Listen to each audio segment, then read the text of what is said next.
Wait to see if anybody pops in. Come on, girl.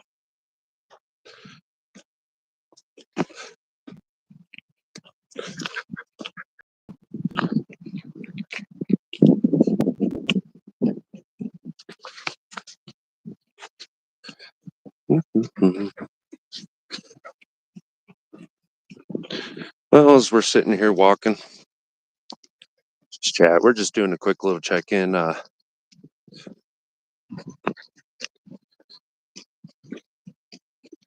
My neighbor went on a trip, so I'm walking his little husky dog, kind of taking care of her through the time.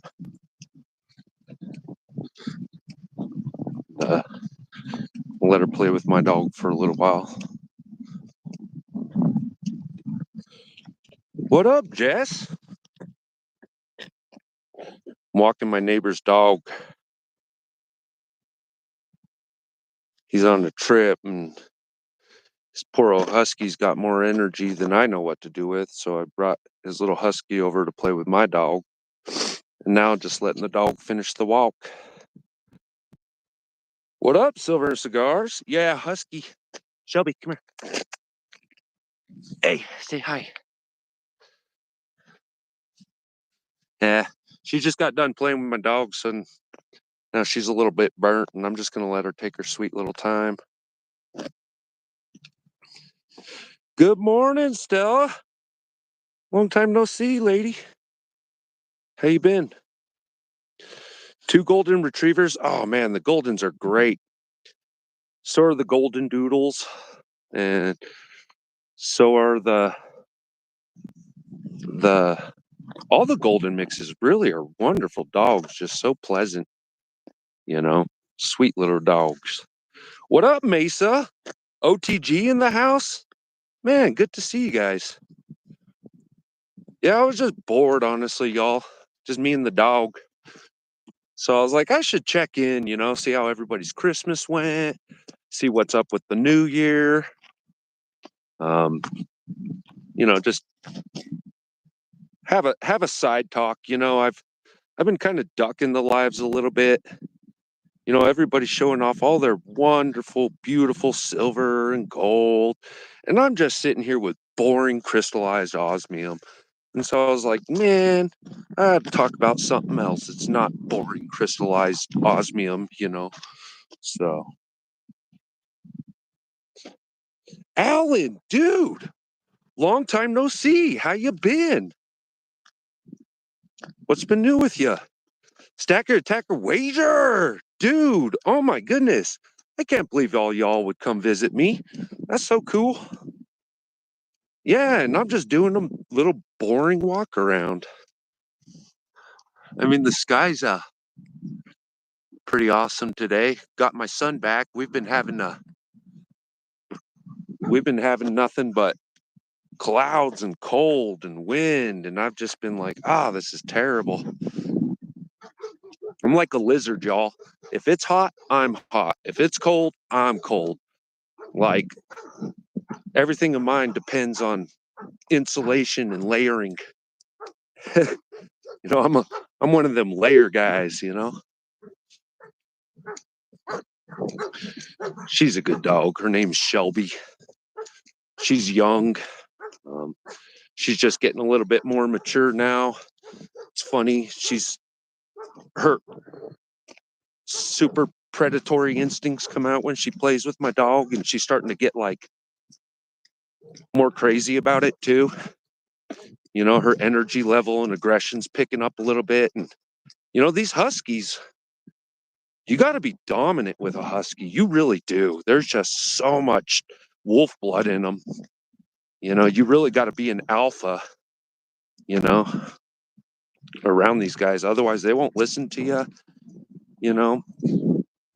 They're kind of hard dogs to walk to if you don't work with them, because they'll just pull you to death. They'll just mush you across the asphalt. Like doing this, I don't recommend that for anybody that can't hold a husky and get drug along with them. So, yeah, you can. Here, come here.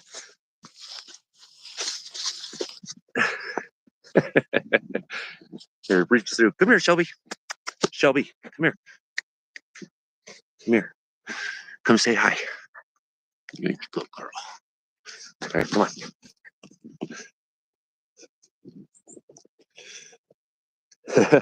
How was that, Mesa? Did you get a? Is that a decent pet? I'm in Denmark for the winter. What, dude? You bum. You're always traveling to all the cool places. Here, hold on a second. Let me make sure everybody can get set up for each other real quick. Shelby, quit pulling. Oh my goodness. Yeehaw. Look at that tension, man. Smackos. I'm like leaning back into this. Here, give me a second. I'm just fixing some moderating up. Make sure everybody can visit each other and awesome. All right. I think you guys should be set up now. So anyways, guys, 25, huh? What do y'all think? Is this going to be a crazy freaking year or what? Yeah, guys, I live in like New Mexico hood. Think about it that way. If like North New Mexico had a hood, I'd be in it, you know. But this kind of place, like, it's perfect for like self-defense in this kind of an area. Because man, ain't nobody gonna question you defending yourself. You know, so like, believe it or not, like a lot of these, you know, New Mexico hoods are actually like super safe because ain't nobody want to mess around with each other and nobody calls cops and like, so nobody has like any freaking problems. They don't have them with each other and they don't have them with the law, and everybody gets to just kind of be free for a minute, you know. It's pretty cool.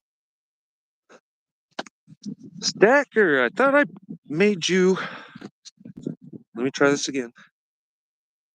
Yeah, no, I got you now. All right, cool.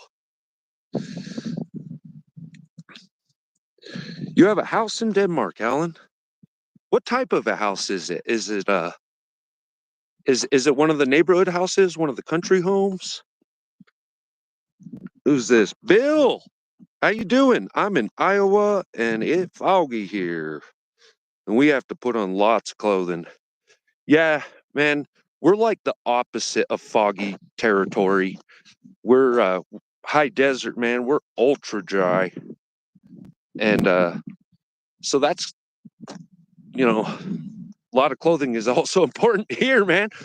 Like, you actually got to maintain a little bit of your body moisture and like in your clothing. If not, you're not going to have like an atmosphere and you're just going to wick off. It's so dry here that like you don't like really sweat. And so like you don't feel when you're getting real hot and when you're getting real cold. You know, you just, next thing you know, you're the same temperature as your environment. You know, going to be in the 80s here tomorrow. Oh, dude, that sounds awesome. Mesa says, I grew up in eastern New Mexico hood. Yeah, you know all about New Mexico hood then. Yeah, eastern New Mexico hood is hood, bro. You know?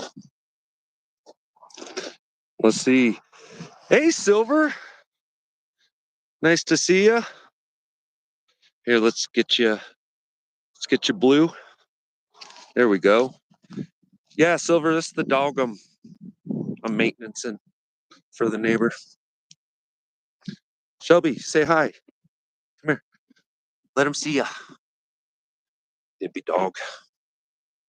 Huskies, they don't care. And they got Huskies have one. That's it. Huskies have one owner, and then they have people they participate with. You know, it's pretty funny. You know, I had a crazy moment a few years ago with a husky. Like huskies, if a husky doesn't like have like a good responsible owner, they have crazy predatory instincts. Like they can be super aggressive and predatory with other people. And anyways, one night I just woke up out of the middle of nowhere. Like I don't wake up in the middle of the night very often, you know, like unless I'm like woke up. But anyways, I just woke up and I'm like, what's going on?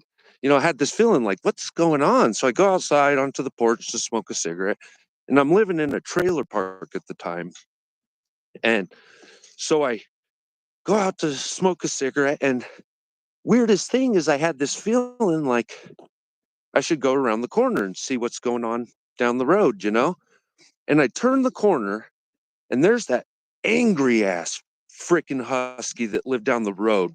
Terrible husky lived down the road. And so anyways, I go to I turn the corner, and there's this angry ass husky in the road. And I'm like, hey, go home. And then I hear the neighbor kid. It's like this 5, 6-year-old kid. He's out, and keep in mind, guys, it's like 2, 3 in the morning. Shelby, come on. But there's this neighbor kid sitting in the road, and this husky is trying to hunt the kid. And so now this husky's making a decision. Do I go for the kid, finish my predatory, or do I deal with this new predator threat? And man, I'm like barefoot. I'm not wearing nothing but pajama pants. And I start slamming my feet on the ground at that dog. And he's like making his mind up. And so I rushed at him, and he turned and scooted long enough for me to pick up the kid. And I carried him back into the neighbor's yard and knocked on their door. Well, they don't speak English at all. So I'm like, vicious dog. And I'm pointing at the damn husky, and I'm saying, that's a bad dog, and your kid was out there. And they didn't understand a word, but they understood that I was sincere, and they said thank you, and took their kid inside, and that was it. Really? You got to do that for everybody, huh? Hey, what's up, Joey? Sorry, I was talking, not paying attention.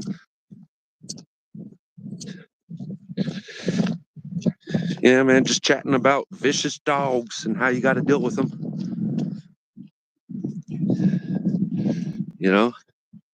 Yeah, he was gonna eat the kid. I ain't even joking. Like, he was hunting that. Like, I think he was a male, and he had like no owner worth speaking of. I almost bought this property a little while back. It's right over an acre. I think it's like 1.1 acre, and it's got this big low right here, and then right next to it, like, if you follow this yellow weed, it's actually an irrigation ditch. And then it goes, oh man, you guys can't see nothing past that sun, can you? Let me see. Not really. But anyways, it goes from here to the highway, and it stops right next to that little metal building. And it's got an irrigation ditch going through it. And it's an old property that hasn't been owned since like 1930. And so like there's no reported water rights on it. But I got the guy to write me a contract that says, if we can recover water rights, then they would be inherent in the property. So pretty much like if they are recoverable, I would be legally allowed to own them at that point, because we would transfer anything. But it was just too weird legally. Like, how do you manage that? Because it's all about the water. Because if not, then your property is split between the ditch on this side and that side. And so I always just thought, man, as cool as it'd be to have it, because it's really gorgeous in the summer, thought as cool as that'd be to have it, I don't want to mess with the legalities of it. All right, later, Joey.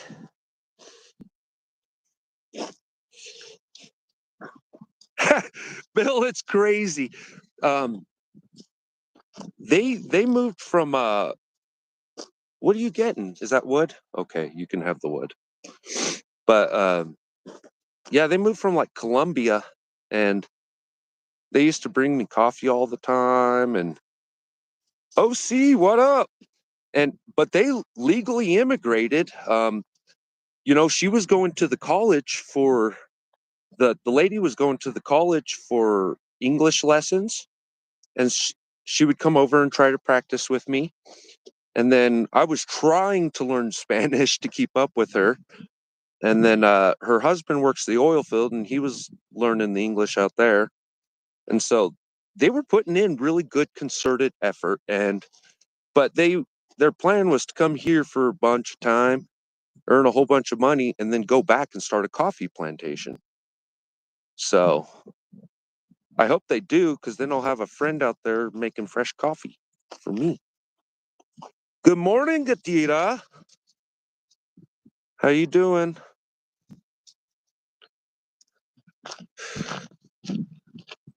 So what was I saying? So 25 is going to be a freaking wreck. That's what I think. I think 25 is going to be nutso. I have no idea what to do about 25. I think as far as medals go, here, let me see if I can. Here, give me a second.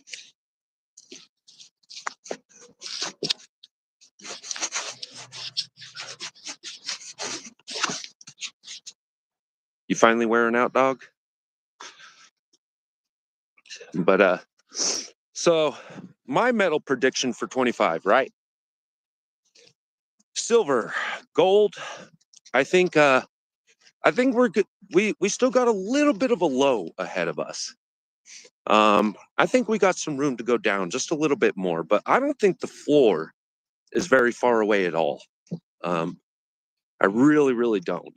And after that, it's kind of the point of no return. Like, there's just so many people out there buying metal nowadays. Countries jumping on it, states jumping on it, people jumping on it, businesses jumping on it, that floor is going to be absorbed. So even if there's not a lot of interest in it, meaning like, let's say only 1 out of 1,000 are buying, well, there's still tens of thousands of people out there buying, right? So even though the interest is low right now, I think it's going to absorb a lot of that floor cushion, And then kind of the same with gold. Now, I kind of expect a lot more out of the gold than I do the silver this year. I think that, stop it, Shelby, come on. I think the silver is going to tug behind the gold as it always does. And so I think what we're going to see is, as Trump comes in office, I think people are going to be economically inspired. And so I think we might see a little bit of dollar value coming back. I mean, we're in an irrecoverable position. I mean, ultimately, the thing's got to crash, right? But I think people will try to pump it for what they can get out of it. So if you ask me, 25 is going to be a great year to build your stack. I mean, dang it, just gobble it up, y'all, because we can't sustain that forever. And you know what? Neither can these mining companies. And that's what you always hear me talking about. You always hear me mentioning these mining companies. These guys are dang near operating in the red almost every day, and they can't continue that forever. And they wouldn't continue unless they saw something more in the future. And so makes me think a lot about platinum. Platinum, you guys notice that platinum goes up and it'll dip a little bit, but it pretty much holds a floor. And then it goes up, it might dip a little bit, but it pretty much holds a new floor. Well, it's because platinum, it's got his little unit still running, refrigerator unit. But so like platinum is economically bound. And what I mean by that is that it costs money.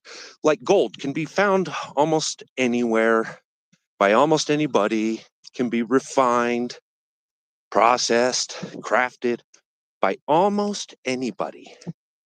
But platinum, it takes some serious work to get it out anyways, and then even more to refine it.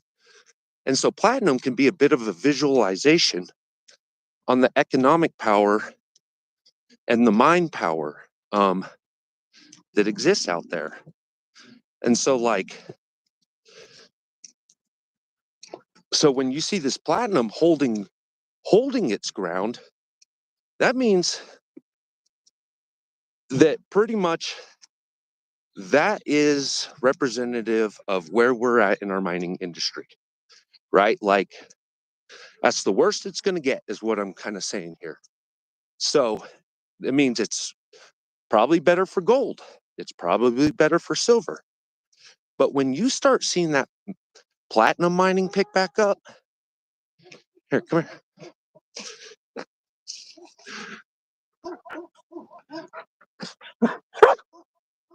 Say hi, Chewy. Good boy. All right. So like platinum, right? These guys are nailing it in. Platinum is a steal at 1,000. Yeah. Yeah, it absolutely is. Guys, pretty much anything under like 11 to 1,200 right now an ounce for platinum is a dang deal. Now listen, that won't continue forever. It couldn't. I mean, there's just enough curious buyers alone to absorb that. Just people buying for just to grab their one ounce coin or bar, just one. There's enough people out there right now to absorb that spread. So right now, everything is discount. And when the prices start correcting again, and we'll see that out of our economy. Okay. Let me walk this backwards for a second. Good morning, FG. Let me walk this backwards for a second. It costs these guys at the mines so much fuel, electricity, wages, okay?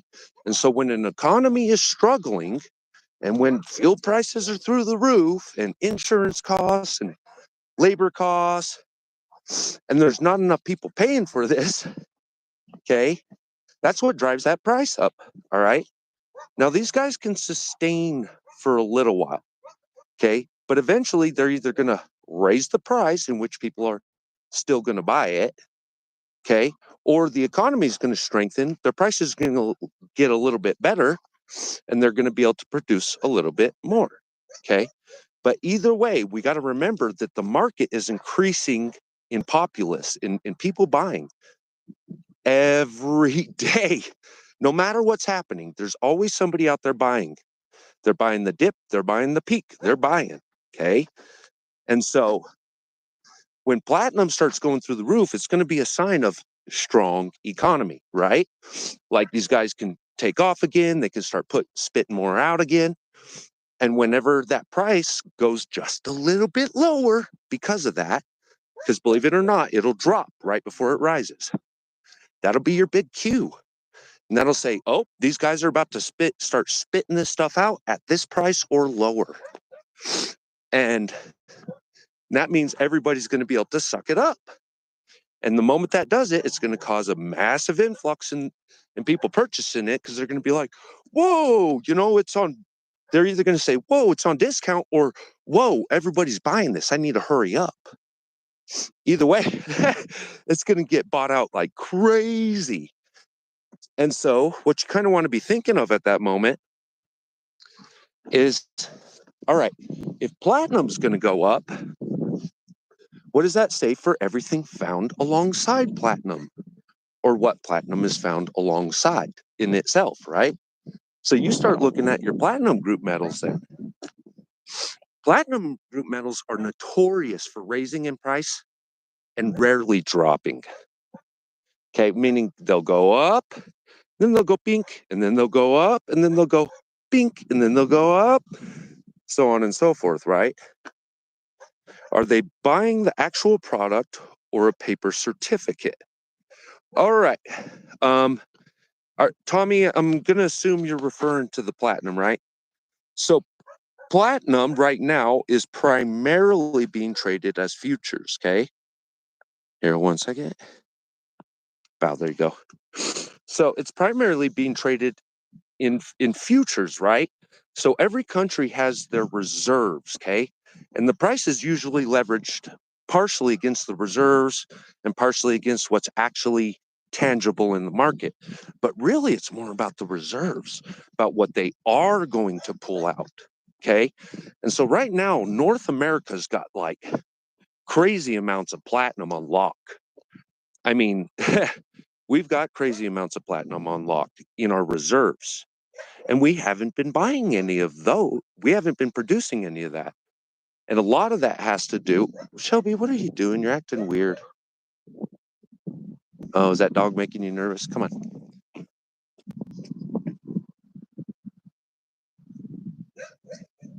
Come on, girl. So, all right, where was I? Oh my goodness. What happened, girl? Oh, goat heads. Gotcha. Here, give me a second, guys. I got to get goat heads. If you guys don't deal with goat heads at home, be so thankful. Those are the worst stickers ever. All right. Is that all of them, girl? All right, come on. Let's go. There we go. So so they hang on to these reserves, right? Well, then they just buy up all the foreign metal. You know? That's how they do this. They'll hold these giant piles of reserves.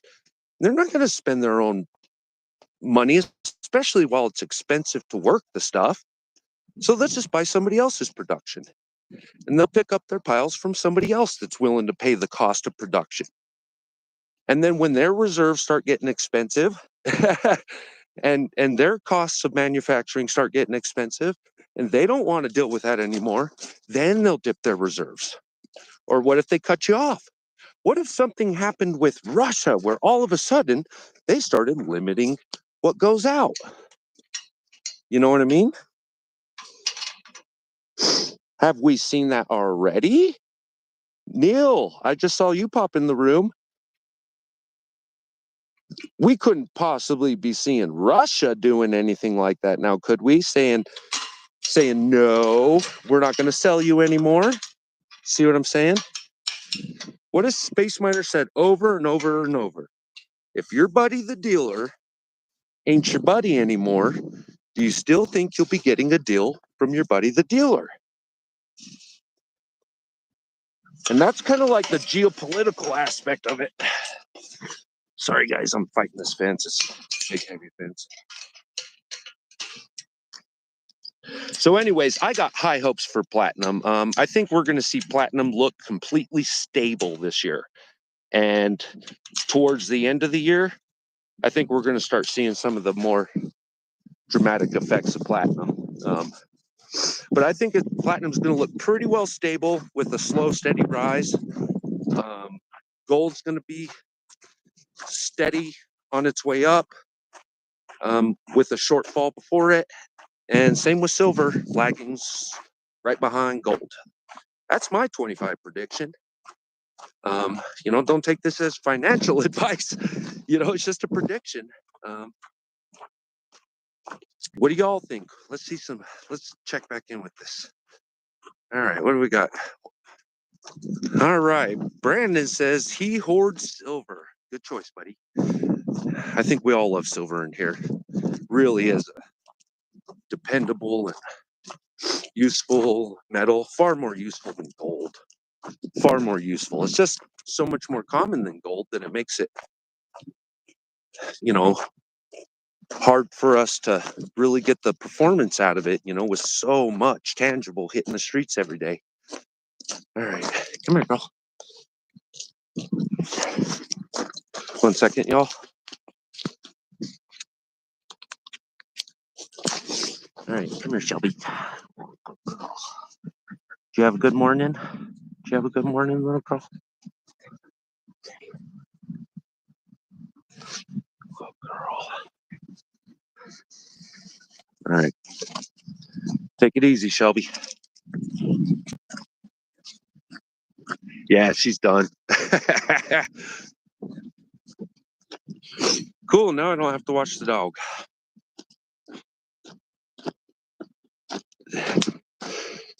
Bite the dog. So,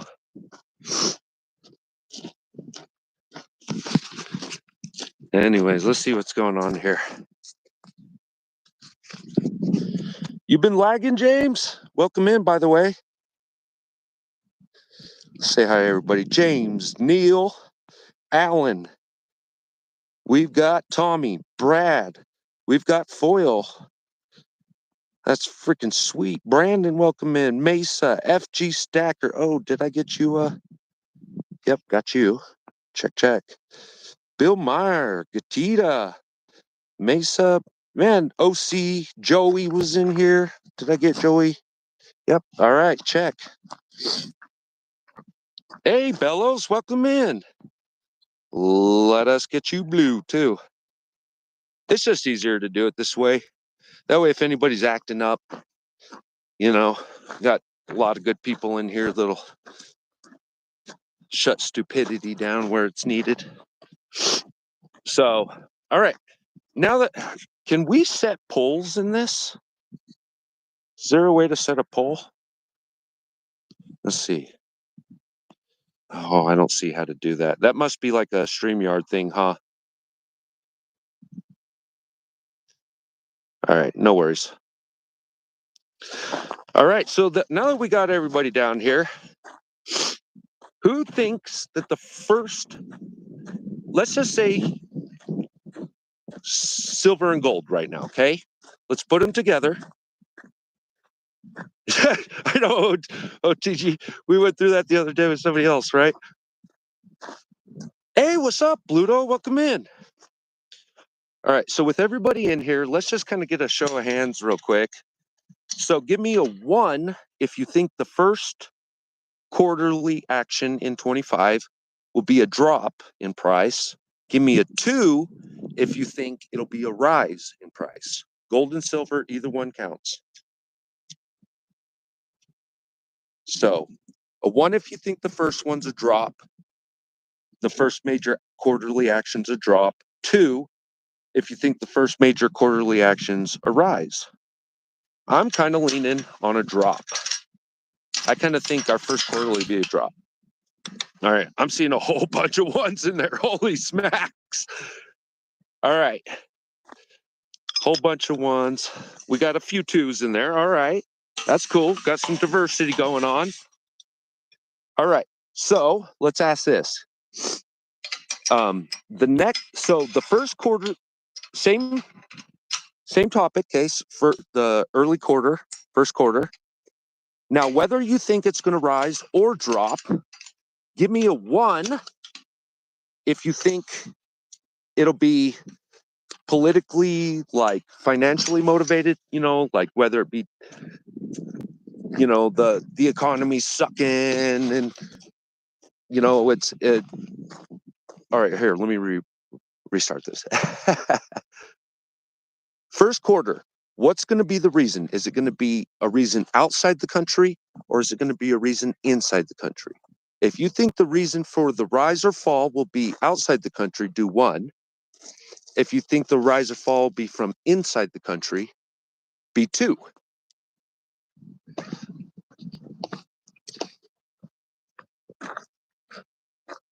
Yeah, no shit, right? Tommy?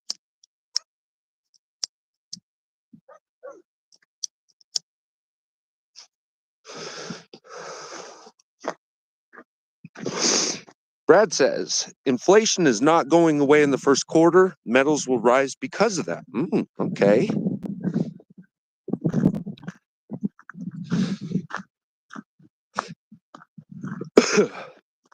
Okay, so everybody's pretty sure.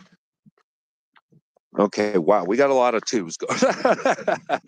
All right. Most of us will be dead by 4. Oh, no. Hey, LLC, good morning. Welcome in, buddy. LLC, if you just got in, I'm going to ask you a 2-part question, okay? And you're going to answer with the numbers 1 and 2, okay?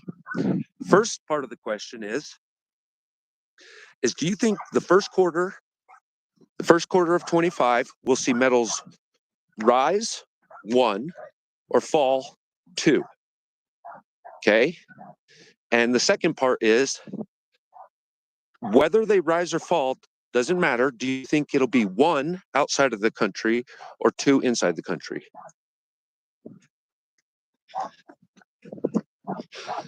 So fall is 2 and outside the country is 2.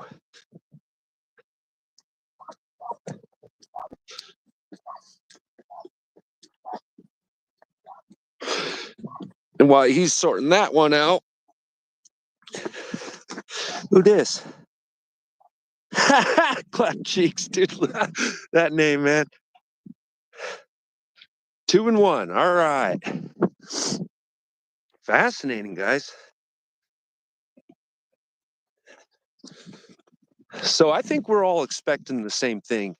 So here's the next one. We'll call gold 1 and silver 2. Okay. Who do you think's going to be the first to do a major performance, either up or down, doesn't matter? Is gold 1 going to be the first major performer, or is silver 2 going to be the first major performer, up or down, doesn't matter? You can put it next to your number if you want.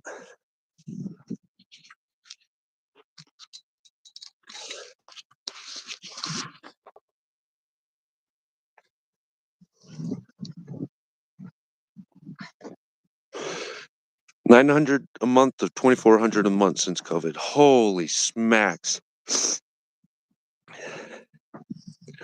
That's nuts. So yeah, we're seeing that. I saw a graph the other day demonstrating our our actual wages against our cost of living. It was incredibly stark contrast. Yeah, they're destroying us. And it's greed. We're destroying each other a lot of the time. I know everybody's like, hey, we're all trying to make our way, and I get that, and I'm appreciative of that. But at the same time, man, some point we're gonna have to decide if we keep raising the cost ourselves. Hey, welcome in, Sleuth. Dow, there we go.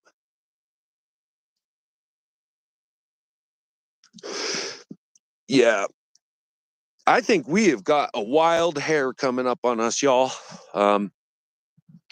Is it just me, or does it seem like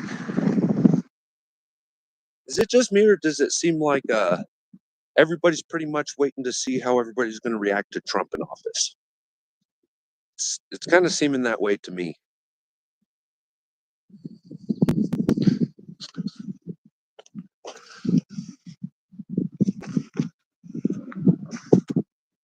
Can't see anything. Hey, there we go. You like my metal turtles?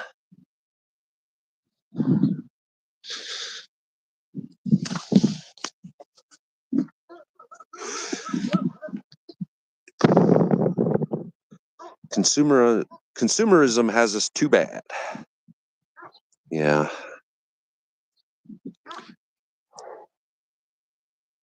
I've been waiting for silver all my life, and gold just keeps winning. Shit, Alan, I've heard a lot of people lean on that opinion. Like, I hear a lot of people all the time. I made a big move in silver, and then they only see like a double or triple at most over like years, where gold people are seeing 4 to 7-fold. you know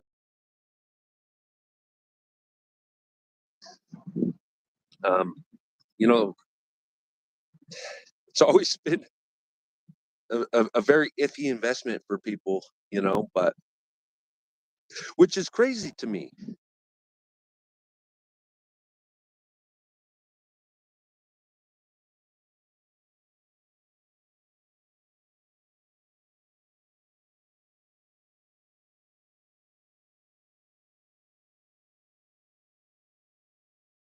It kind of does, because if you think about it, it's every time they have a big catalytic project, like whether it be, we want to reduce emissions, or we've got a petroleum refinery going up, or we've got, you know, a medical project, and whatever it is, it's platinum.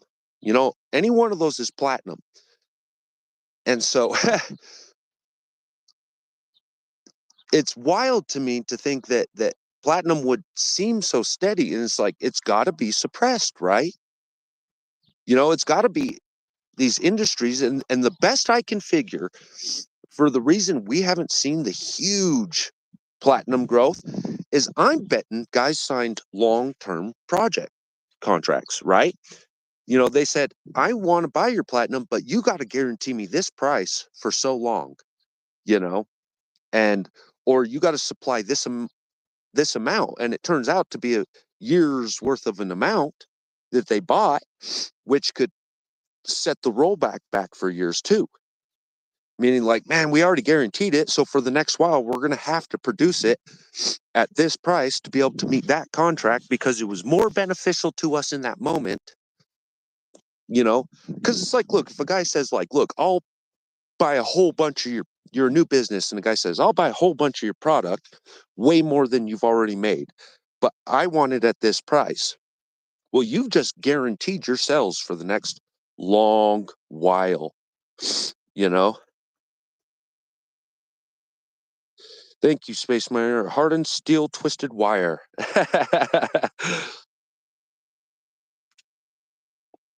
I'm 50 and have 30 years in the labor union and can't retire until I'm 65.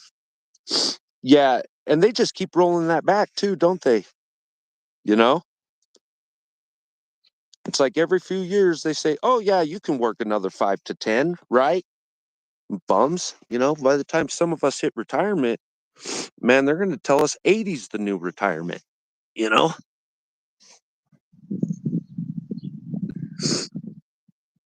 So, where was I? I feel like I'm skipping all over the place. Bought my first 20-gram gold bar in Switzerland when I was 7, I think. I paid $180. Worked all summer for the money. Damn, what a deal. LC says, when things finally break, gold will be the first, but then silver will be the winner of both, my opinion. OTG, I don't plan on retiring or collecting SS. Yeah, buddy, that's kind of where I'm at on it. Experimental backfire equals ticks.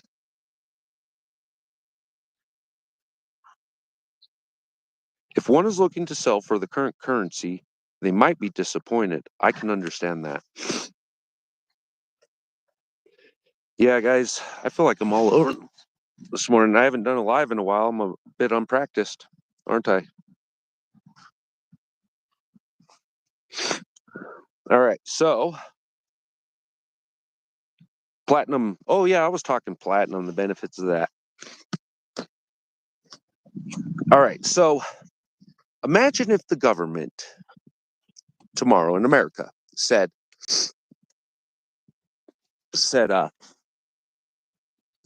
listen, guys, we're gonna do a big stimulus package. We want these emissions down now, all sorts of states. We're going to do this on the federal level, We want all the states to get within emissions compliance. Okay?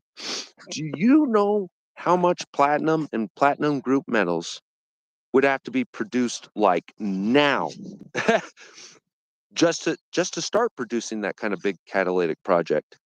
And then they said, we also want to boost our petroleum business, right? Because natural gas, man, guys, they're getting ready to open up some natural gas in America again. We're already the largest, if not one of the largest producers of natural gas in the world. If I'm pretty sure we're the largest, right? So if they said we're going to do a big stimulus and we want to reduce emissions, and we're going to do a big natural gas project, and we're going to open up our natural gas wells, and we're going to put some money back in our hospitals for the pandemics that we're about to put forward, right? Well, you get those three all at once. I mean, just 1 year with all three of those packages, you want to talk about supply and demand, I mean, they're going to be backed up on producing this for a long time. Like they're going to pretty much buy everything on the shelf, and then the next while, they're only going to be supplying to those guys, unless you can outbuy them, and you can't outbuy them.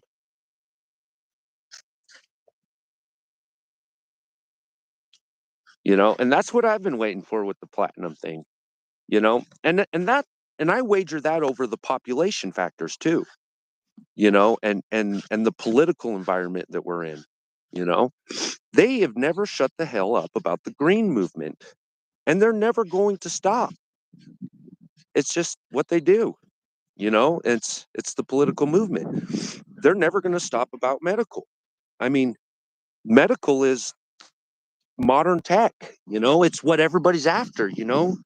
Like if they're not after flat screen TVs, well, they want their cancer gone. you know and that's your platinum group metals right there. This especially like your osmiums and iridiums and your palladiums and your platinums, your rhodiums. Like these are your major scientific and medical platinum group metals, you know.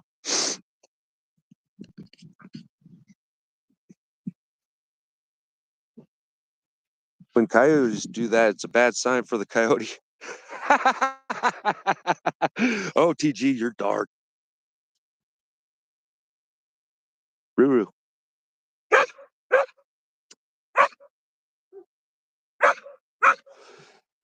My natural gas went up 17.5%.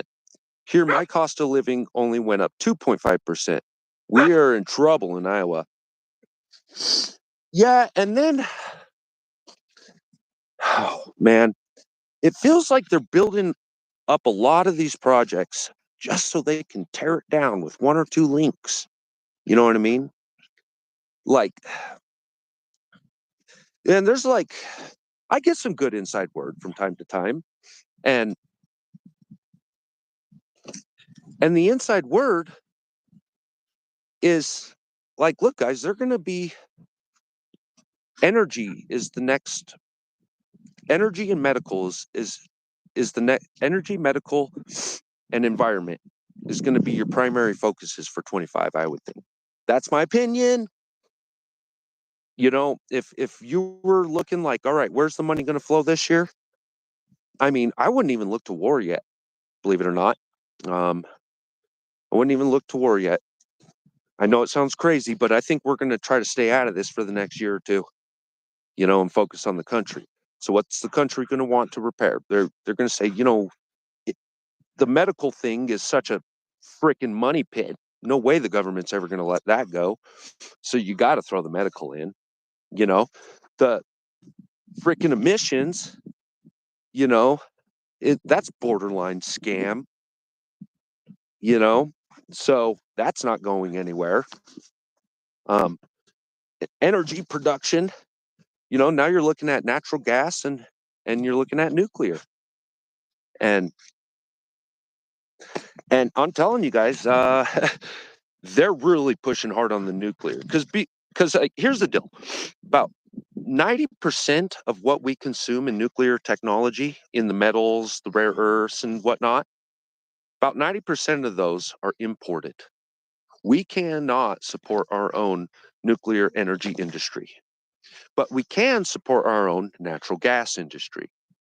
But that can only carry for so long because the dedication of materials to that, like pretty much we'll sink so much into it, we won't have a lot of room left. And so they're going to have to accommodate our energy needs with nuclear eventually. And if Neil's in here, I bet you he'll agree with me. Neil says, BS. Dude, they're pushing towards couple different nuclear technologies right now. Um, they're looking at like plutonium is not really like a thing anymore. That's more of like weapons grade stuff. They want to keep it with uranium, and they're going to be buying a shit ton of uranium while they're busy producing their uranium. And because they know that as political tensions are increasing, with China, well, China's the world's leading supplier of rare earth, of all your lanthanides and stuff like that. And well, quite frankly, we just can't get past that. Most of our uranium refining is done in areas that aren't our best friends. And so we're going to be buying it up as much as we can buy in preparation for the political upheavals that are coming our way. And in the meantime, we're going to be putting a lot of money into our mining and into our own reserves, into our own production and our own refining. We just, because we can't support it right now. I mean, look how hard of a time Europe's having right now with all their micro reactors. They're having a hard time getting the materials for their micro reactors, and a lot of that has to do with political ties. Who are these people at war with? Now, where are you going to get these metals? Where are you going to get these rare earths?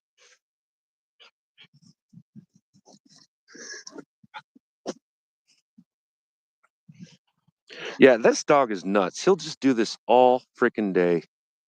I have to stop sometimes and just let him chill. Water.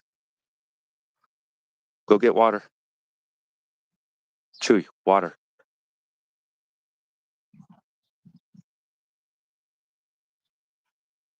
No, I'm not throwing it. So, New Mexico has plenty of uranium and radium, but the regulations make it too expensive to mine. Yup. They need to start recycling the uranium and investing in a uranium recycling process. That is something that is possible. Yeah, in fact, 3D, you mentioned in that, they have been doing that for a while. So what they'll do is we've got a big naval facility that does just that, and they recycle a lot of the energy out of this. Um, we only use so whenever we're using uranium, like we're actually only using somewhere between like 1 to 5% of all of that energy. Like or let's go back to the recycling and refining. When we initially refine uranium, okay, and we do that gyroscopically, okay, because it has to do with the different isotopes of uranium, okay. Now, isotopes can be heavier or less heavy one from the other. An isotope is a variation of an atom, okay, of your different types of elements, okay. So an element can have variations of itself based on like electron counts and things of this, right? And so we gyroscopically spin the uranium. And as we're doing that, the the the higher isotope uranium, the with all the free radical, gets pushed out to the outside because it's a heavier. Okay, we only capture somewhere between 1 to 5% of this, and then we take that 1 to 5% and then we put it into our energy production. Right? We only get like 1 to 5% of that energy out of it, and then we have our waste, which is still highly radioactive. And so this naval station's been storing this. We already have the technologies for that. They're already doing it. But the problem is because of the way our government structures our information security, that information's already in their hands, which means they're not releasing that privately, which means the private sector has to come back in and catch up to military funding before we can start doing that again. You know? And it's not so. It's I believe there's a big lawsuit coming someday. I believe somebody someday is going to take on that lawsuit with our government and say, look, you've been using the people's money to fund this research and to fund this technology and to develop this, but the people are not getting anything out of it. And they're going to have to release either the funding back to us or the information. And so they're just going to release the information back to us, to say, all right, well, here's everything we've learned. And then whoever's got the money in that moment can then take that information and apply it privately, right, into their own technologies, their own industries, their own houses, right? And I do believe that someday we're going to recover this information because they're not going to give us the money back. No refunds with the government, right? So,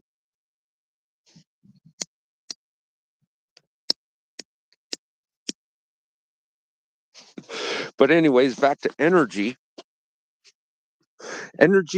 medical, so we're looking at energy, health, and environment. Okay.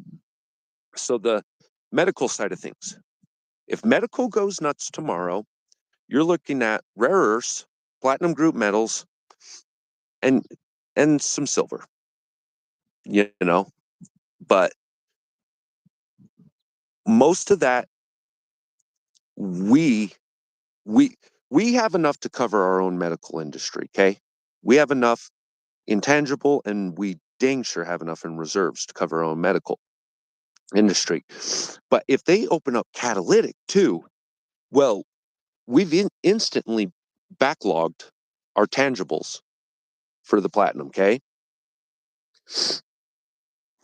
And then you start looking at our energy usage.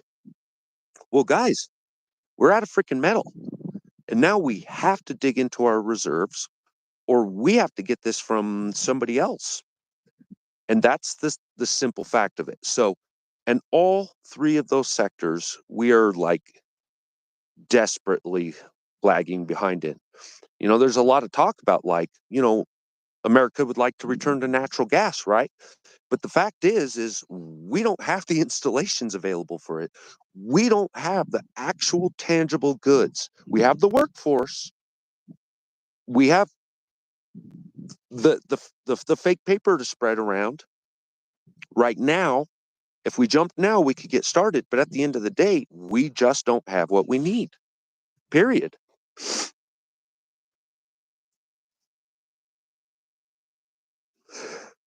What do you call a ship of 1,000 attorneys sinking out in the deep ocean? I don't know, buddy. I gotta know now, though.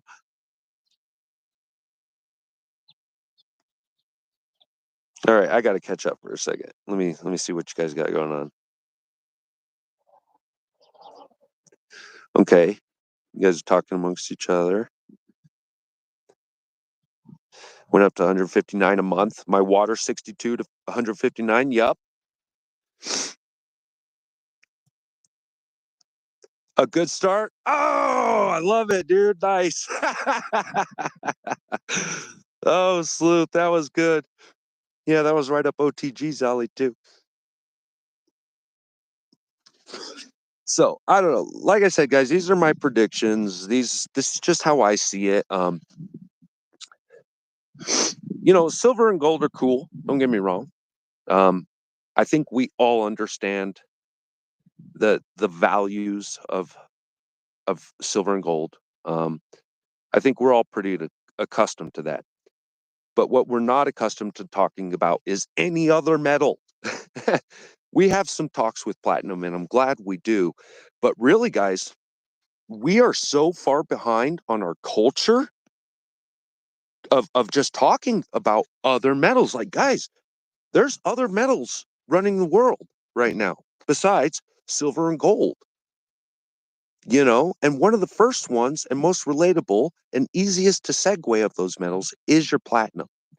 But if you're talking about platinum, our culture needs to pick up the pace and start going, hey, we've got other platinum group metals going in this too. Because when your modern cars run in the 3-stage catalytic, you're talking about platinum, palladium, rhodium, or you're talking about platinum, ruthenium, rhodium. You know, like, why do you think those were disappearing off the freaking shelves? Here's something. If anybody wanted to get industrious right now, me and a buddy sat down and crunched a bunch of figures. We'll just call them figures, okay? We crunched a whole bunch of figures, and we figured out that if a guy was to buy brand new catalytic converters, okay, at cost, okay, just like you're ordering them from O'Reilly's, right? And he was to absolutely scrap those out, he'd have about 3 to 4 times the value in that catalytic converter than he just bought it for. So a guy could literally start making a living by scrapping his catalytics, but you'd have to have a pretty good process in front of you because those are some damn difficult metals to work with, you know? And so that's what keeps people from scrapping these out is most guys don't even have the heat necessary to work with platinum. A lot of guys are struggling to work with copper. You see what I'm saying?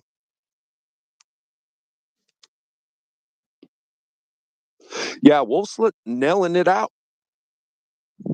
Rhodium zinc, and don't forget ruthenium. Wolf, you cannot forget. Man, I don't know why guys aren't talking ruthenium. I hear platinum, palladium, and every now and then I hear rhodium.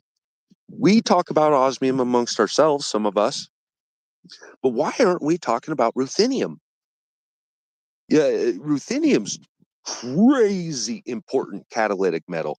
It's crazy important, and it's kind of a little bit of a twinsy with osmium too. You know, osmium and ruthenium are both reactive metals, and they're one of the few metals out there that can go from gas to solid and skip the liquid. I don't know if you guys knew that, but yeah, when we're crystallizing osmium and ruthenium, guys, we're skipping whole phase steps. And these are very difficult metals to work with because of that. But so part of what makes a lot of these metals like crazy valuable, like iridium, okay, is it's not so much the frequency, although all of those have a very low frequency, okay, in our Earth's crust, right? It's less about that and more about the ability to refine it, right? Like rhenium. Rhenium is ultra rare, okay? Like 30, somewhere between 30 and 40 tons, depending on the year's mined a year, compared to the 28,000 tons a year of what is it, silver or gold, 28,000 tons a year, something like that. One of those. But, rhenium's crazy freaking difficult to work with. But there's other metals that are actually less frequent than even rhenium, but are easier to work with. So they're worth less, even though they're more rare than rhenium, they're still less valuable.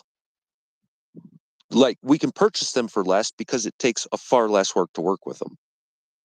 And so like one of the things when you're looking at like platinum group metals or alternative metals, one of the things you really need to consider is the cost of production into this. Because as things start costing more to produce, and working with, you know, and facilities are getting more expensive and equipment's getting more expensive and education is getting more expensive, there's going to be less and less and less facilities that are even able to handle these metals. Okay. Less and less people. And then they'll be doing it less frequently because of the sheer cost of just dealing with it, you know? And so when that starts happening, you start looking at your supply and demand factors, and you know production's always going to be increasing in most of your technologies. Like even if they say airplanes, or let's say the airline industry is in a lull, you know oh, we're not producing planes like we used to. Yeah, but we're still producing more planes than ever, even in a low, just because of how many more planes are needed in the world every day, right? And so that's part of that psychology they play with us to try to like, they try to keep us stupid and unaware, because like, they use these scare terms and they use these scare like, oh, well, airline industry's really suffering right now. We're producing, less planes every year. But what they're not telling you is that the industry is also getting bigger every year. So even though that company might produce less, there's still more planes kicking out every year, even in the lows. And so everything that goes into a plane goes up too. It's part of how they hide and suppress this information from us.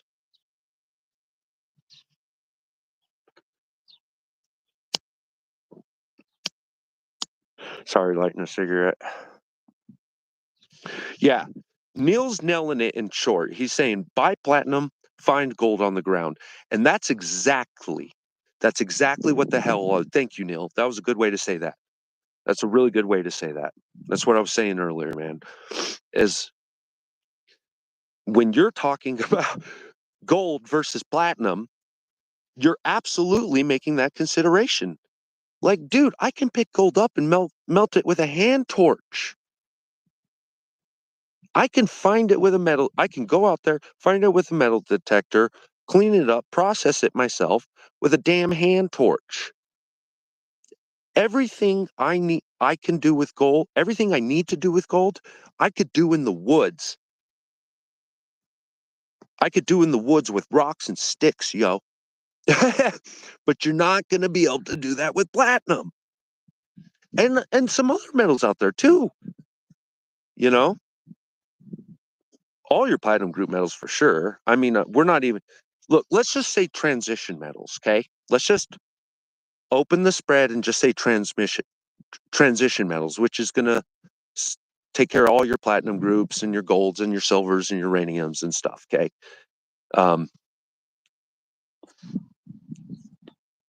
About the only metals we really can work with at home, the common man can find, refine, create, sculpt, sell, is like gold, silver, and copper, y'all. Iron. I mean, lead. I mean, hell, you're even going to have a little bit of trouble with lead, believe it or not. You know, it's kind of wild to think. Oh, come on. So, yep, you cannot find platinum lying on the ground. New Mexico has gold laying on the ground. Yes, we do. Not much, but we do in the right spots if you know where to look. It's all along our mountains.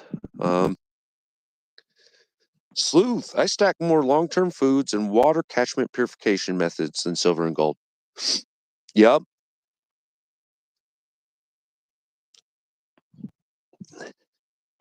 Yeah, you know, I want to chime in on that, Sleuth, real quick.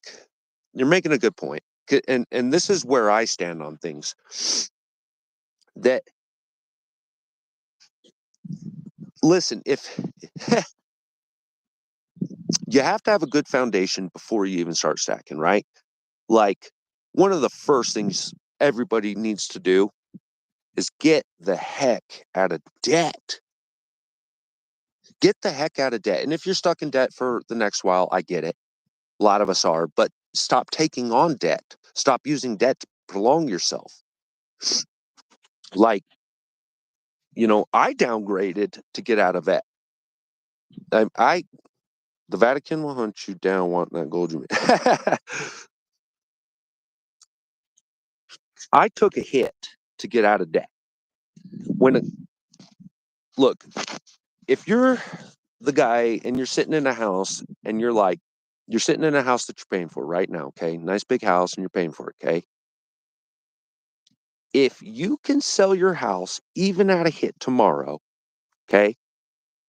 Even if you took like a hit and you sold your house and you took whatever it sold for and bought something in cash, you would be 100% ahead of everybody around you.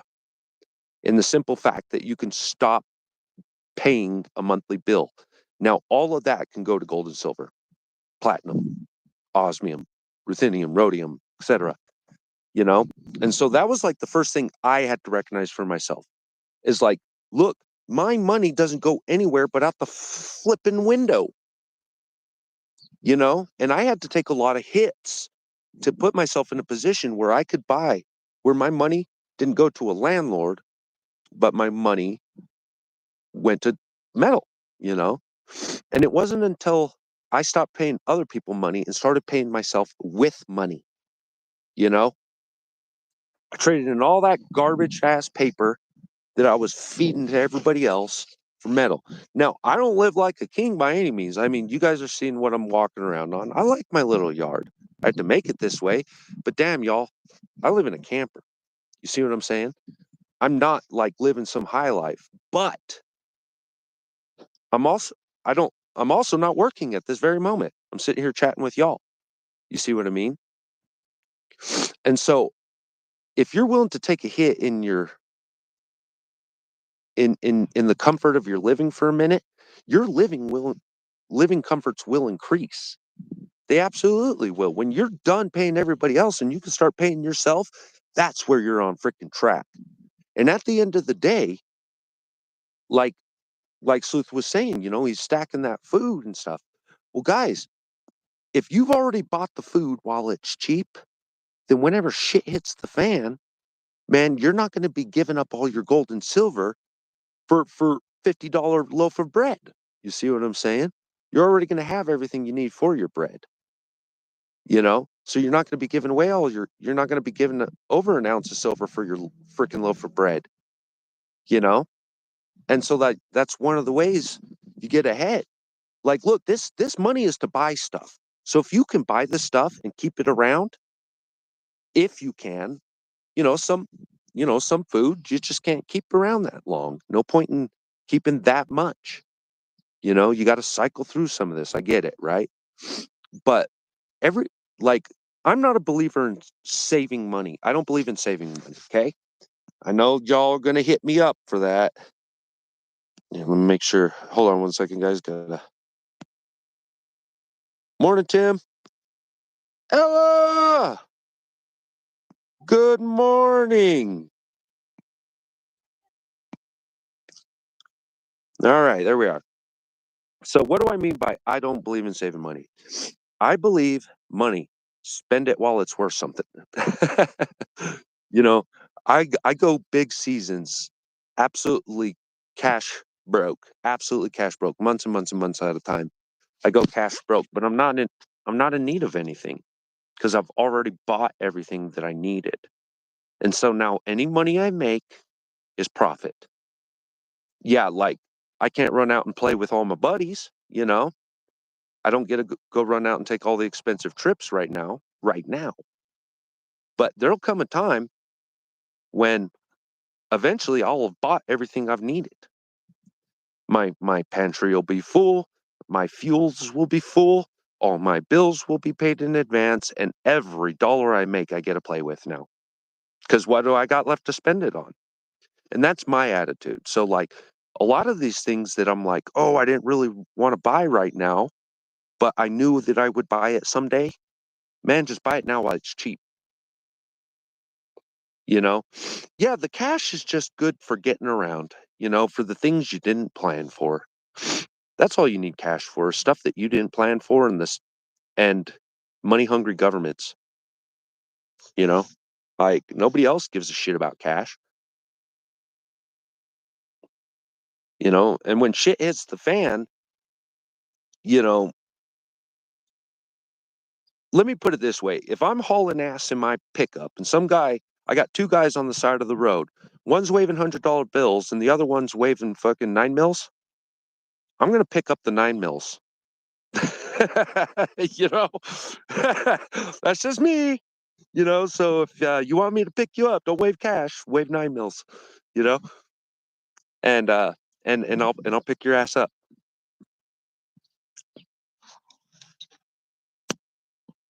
Mm, Wolf, you bought a freezer, dude.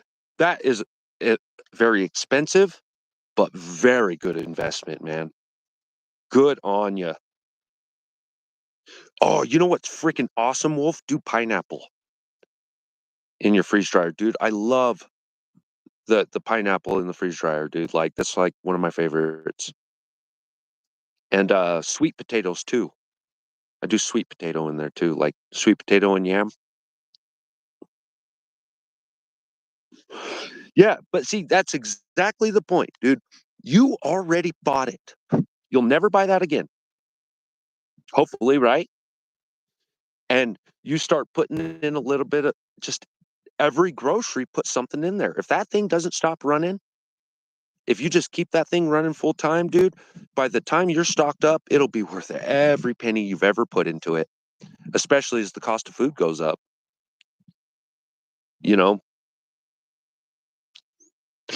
like if I could have, like if somebody came to, if I had a genie and if I found a genie lamp tomorrow, you know, and he just, let me spend reasonably, gave me a credit card and said, go spend, you know, like guys, I'd be buying like right away, I'm buying land, enough land that I could shoot a gun across it.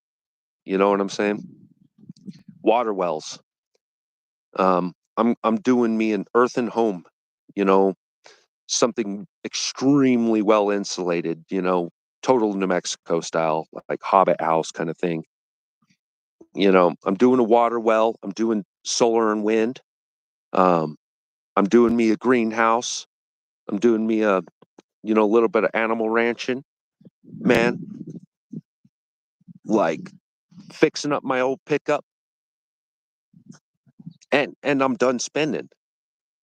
I was crunching my numbers the other night. I'm about 100,000 away from being able to disconnect totally, like not have to work anymore. About 100,000 away, and that's like a big fucking number, right? But you think about it in terms of years, it's not too bad. Just a few more years, and I could be disconnected totally. But I can only do that by minimizing my lifestyle. So I have to say, okay, this is going to be a very small, very simply built home. Like this is going to be concrete, brick, steel, and rough cut lumber. It's going to be a tiny, tiny little master bedroom. It's going to be one large shower and then a tiny little toilet. You know what I'm saying? It's going to be a reasonable sized kitchen. My kitchen is going to be shared with my living room kind of thing. Like, man, yeah, 100K is a small number, especially considering what's going on nowadays. But the point is like, look, you're not going to be in your favorite area. You're not going to get your perfect piece of land, and you're not going to get your dream home. But you will have enough land that you can push some cows around, push a few cows around, enough land that your chickens are, that you got a good sized chicken pen. You can put up a little pond and stock some catfish in there or something, you know, and you just do these little things. But what you're doing is you're replacing your bills one at a time. You do a water well, and yeah, it costs you a fuck ton of money, but it doesn't matter. You're done paying money for your water right there. There's some people that'll be like, well, the cost of water well, I could pay my water bill for the next 20 years. And you're right, you could, until you're paying your water bill and you ain't had your water turned on in 3 weeks. Even if you are paying. Or what if you just, something happens and you can't pay? See, that's what you're paying for. You're paying for the ability to walk away. That's what you're really trying to buy, is the ability to walk away. I run solar. I don't ever pay an electric bill. It cost me a pretty decent chunk. I could have paid a lot of electricity bills for the cost of my solar. But the fact is that I was out on a fire assignment not too long ago. Let me add you in. Welcome in, Snoopy. Good to see ya. And I was on a fire assignment a while back, and my wife called me with a funny story. She said, I was sitting there cooking, watching TV, and just hanging out, and I looked out at the neighborhood. Well, the whole neighborhood was dark. And she was going, what the heck? So she steps outside. Our whole area, I mean, not just our neighborhood, the entire area had a blackout. My wife didn't even know. Didn't even know that the whole area was in a freaking panic. Like the world's crashing down around everybody as far as they're concerned. And here's my wife just cooking and watching TV. Like, that's what you're paying for, you know? And so that's solar was one of the best things I could have done. I'm going to put up some wind. It's New Mexico. It's always windy here. I'm going to put up a little bit of wind. I'm going to pay the money that I don't want to pay, and I'm going to do it. I'm going to get a bigger chunk of property and I'm going to do a water well, pay the money and do the water well, work my ass off. But here in 2-3 years, I'm not going to be paying any water bills. I'm not going to be paying any electricity bills. I'm not going to be paying any propane bills. The only house bills I'll have is freaking government taxes. I'll still have to pay my rent to the government, but I'm going to try to figure that one out too. There's got to be some way to make my property tax exempt. Maybe if I put up enough beehives, they'll leave me alone. Maybe if I grow enough food, they'll leave me alone. Maybe take one of my wells and put up a community water station, something like that. They'll leave me alone. Yep. Well, septic and solar is freedom. Absolutely. So that's something, guys. This little property I'm on in my area, it's not big enough for a septic leach. Okay. And so I had to put in a vault. And so every now and then somebody's got to come over and pump me out. Okay. That sucks. But I'm not paying a sewer bill. But I am paying a bill, right? But if I had just bought 1/4 more acre, just a quarter more of an acre, I could have been done with that bill too. So again, I believe the key to success is getting rid of your bills, getting rid of your debt. That that that silver round is going to go a lot further if you don't have to spend it. You're going to have a lot more time to let that silver grow if you don't have to spend it. And so we how did we even devolve over here, man? LLC says yes, more beehives. Sleuth says figure out a nonprofit for your property. We have thought about something like that, doing a bunch of fruit and then doing a fruit stand, that just pretty much will write free on it and let people pick up whatever they want, or donating it, over to like some of the homeless centers or shelters or something like that. Let's see, dog rescue, goat rescue, etc. Now that's a thought. I do love working with animals, and I've got a soft place in my heart for animals. And I love goats too, man. They're funny. Goats are funny, and they're really good critters to have around, like for a sustainable homestead. You really want to go. Goats can be protectors. Um, Goats can be protectors. They're great weed eaters. You know, Brush mitigation. You just walk around tying your goat up, and he takes care of everything for you. Um, and if you get milk goats, goat milk's much better than cow milk. Um, if you don't mind goat meat's always there. Um, Goats can eat just about anything, So yeah, goats are great. You know, I believe goats are a definite must for if you're going to run a proper homestead. Goats are mini Houdinis. I had a friend had the dwarf goats. Oh my goodness. We built these big panels in the barn for these goats to try to keep them in. You cannot keep those dwarf. I was amazed. This little tiny little midget goat jumping, 8 foot, 9 foot walls, finding his way out of there.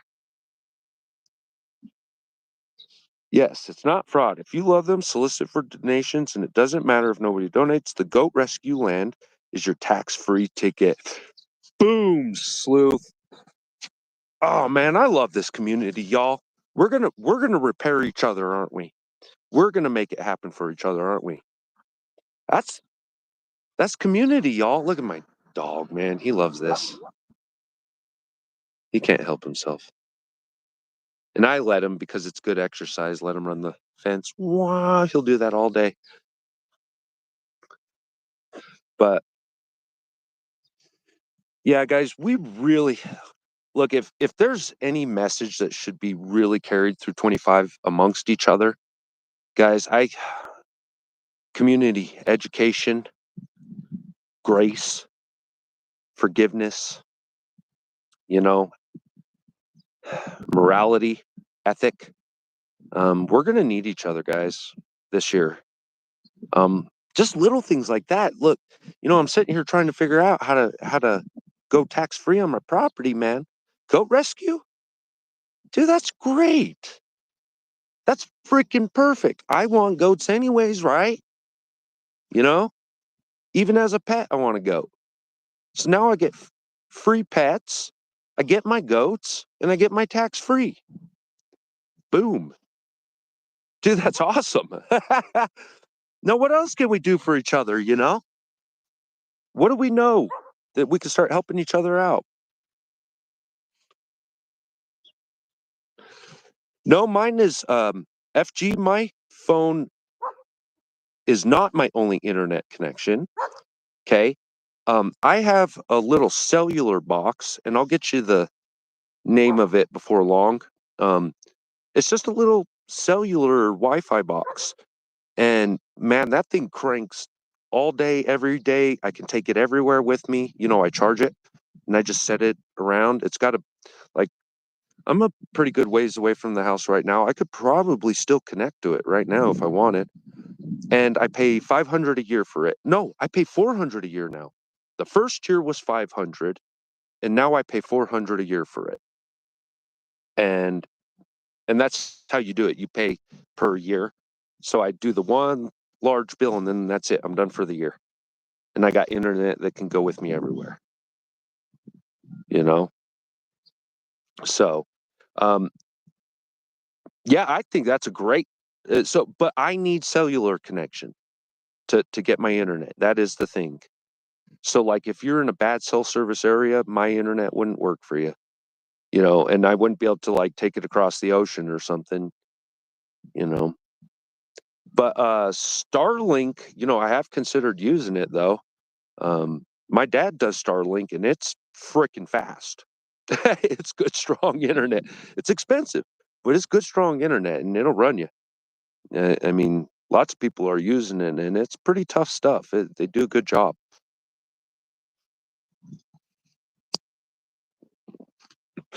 So I guess some goals I can set for myself this year. I could make a choice. I could either pay for a water well on this piece of chunk, or I can use it as a deposit on a larger piece of land. And that's kind of like been my big debate recently. It's like, man, the same amount of money I could put in a well right here, or I could use it as a deposit on a new piece of land, right? Do a land contract, not through the bank, a land contract. Okay. So the deal would be as I would use that money, put down a good hefty deposit on a larger piece of land, and then turn around and sell the one I'm on, and then use that to pay it off. And then I'm on the larger piece of land. And all I have to do is, nice thing is I'm in a camper. So in my area, um, all I have to do is put in a 1,000-gallon vault for my septic, 1,000-gallon vault, and I'm on, legally speaking, right? Um, but so what I would do is I would set the legal structure where, okay, I'm going to put on another fifth well on this new chunk of land, which would give me the minimum entry, would give me the minimum entry, legal entry, right? I would then build the full system I want, anyways, like just propose it. They'd say, oh, well, you only need 1,000. And I'd say, yeah, but I'm going to build a much larger system anyways. They still say, okay. Um, but then I can come back later and just plant right back onto my larger system whenever I build the small house, right? But what it does is it keeps the county from ever coming back, right? And so like if I come on there, as far as the county will ever know, it's that just one RV, a septic for one RV, and they'll never come back and look.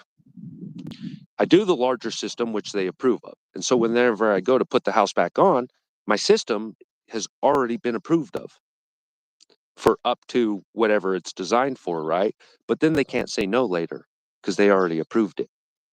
And so you just kind of jump ahead of their legalities, and that way they can't shut me down later. Say, no, no, no, you already approved that system, you know? And that's if they ever do come back, you know? And then there's a lot of ways you can build a house without building permits too, without having to ask permission. You just got to build it within certain specs, okay? But you can build a house without having to have a building certificate or a building permit. There's a lot of stuff you can do to kind of slip the system a little bit. But what it does is it keeps your taxes low on your property. So if you bring it in as a fifth wheel property, right? You say, I'm only platting a fifth wheel. They say, well, there's no permanent structure here. And so there's no permanent structure. There's no increase in your taxes, right?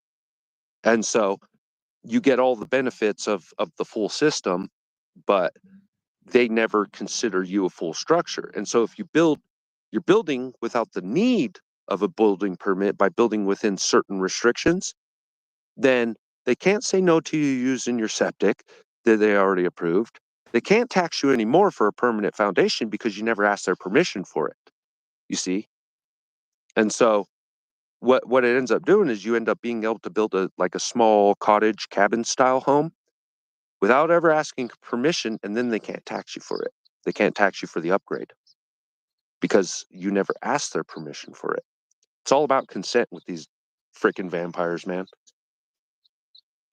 And then you're going to need to be well aware of your state's laws and building codes before you go just jumping into something like that. It's one of the reasons I like New Mexico. We're still a bit frontier, you know? There's a lot of stuff we can still get away with. I know certain parts of Texas doesn't require building permits at all. Like, you buy the land, you put up whatever you freaking want on it, and they ain't going to say nothing to you. That'd be pretty sweet. But there's a lot of laws in Texas I'm not a huge fan of either. As much as people like to think Texas is like two-way state, it's really not. It's a beg your government for permission to carry state. But once you do, then they leave you alone. As long as you beg permission, they leave you the hell alone. Texas don't care what you carry once you beg permission. New Mexico, I don't need to beg permission. So I'm not moving, and I've got a lot of good self-protection laws, defense laws here, a lot of good building and development laws here. So I'm not leaving New Mexico. It's my home. But I might open up like a second home in Texas, maybe Arizona, open up a second property, like something very small, just like a runaway piece.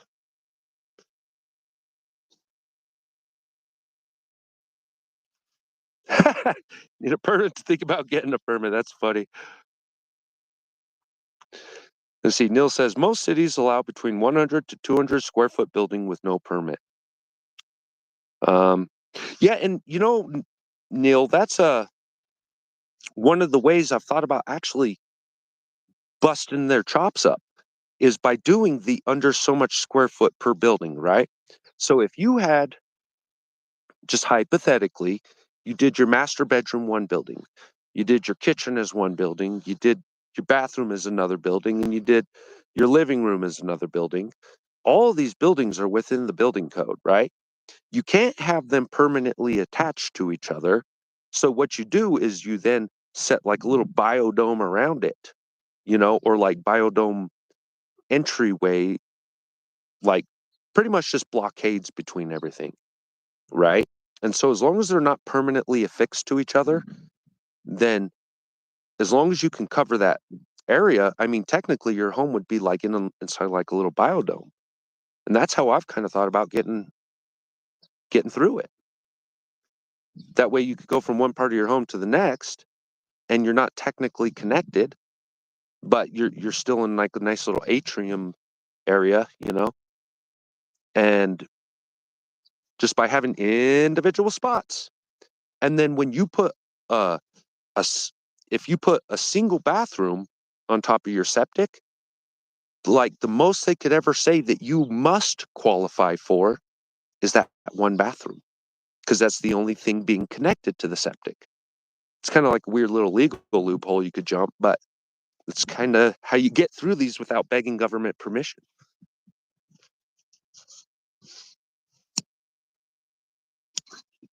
So,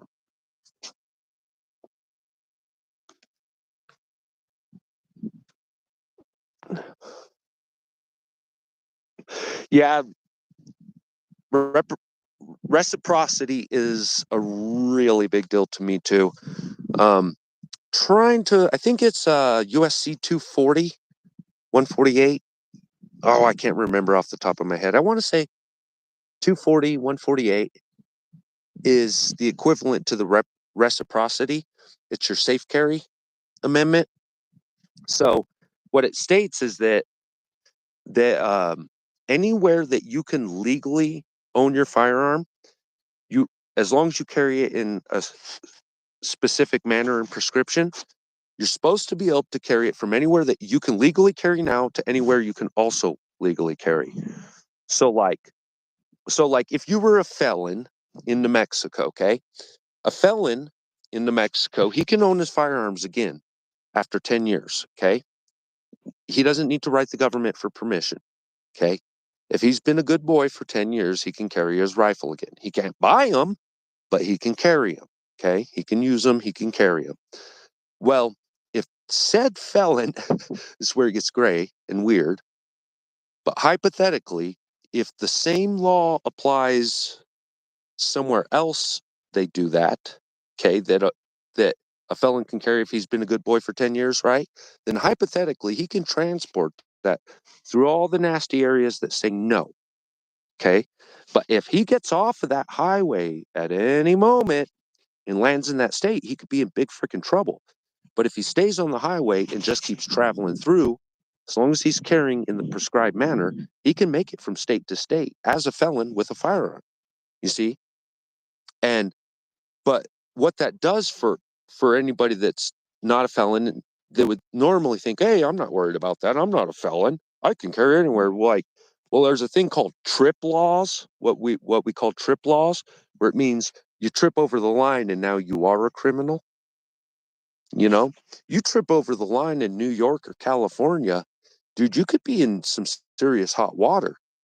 And so you carry in the federally prescribed way, and they're supposed to leave you alone. It's supposed to be your defense, you know. It's not even a defense, it's a right, you know.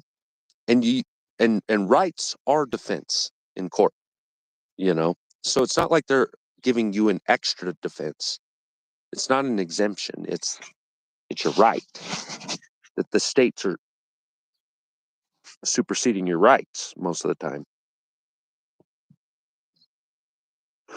I can manage with a Rhino Tough 10 by 10 shed with the steel skeleton. Yeah, Sleuth. For real, dude. Like, look, guys, you can always upgrade later, right? That's the idea.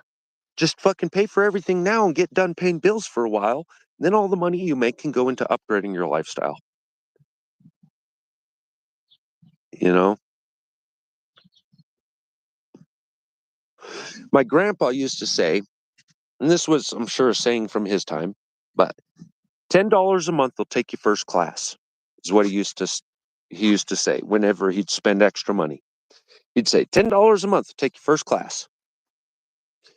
And it it wasn't until I started applying that I actually understood what he meant. Every time Grandpa bought something, he paid a little bit more. He took a personal hit. He spent more than he really wanted to every time. But he always bought a better product, a longer lasting product. And everything he ever bought, he kept owning. He never gave it up either, and it ran forever. You know, he bought a truck, he'd get a truck, he'd pay a little bit more, make sure he got the good one, and then he was done buying a truck. He'd go pick up a rifle, he'd spend a little bit more and get the good one. And one of the things he would reflect on is he was like, look, you know, that was $10 last month and it's $20 this month. What do you think it'll be the next month? You know? And and it was out of that culture that I kind of developed my feeling of spend money while it's worth something. Spend it while it's worth something, you know?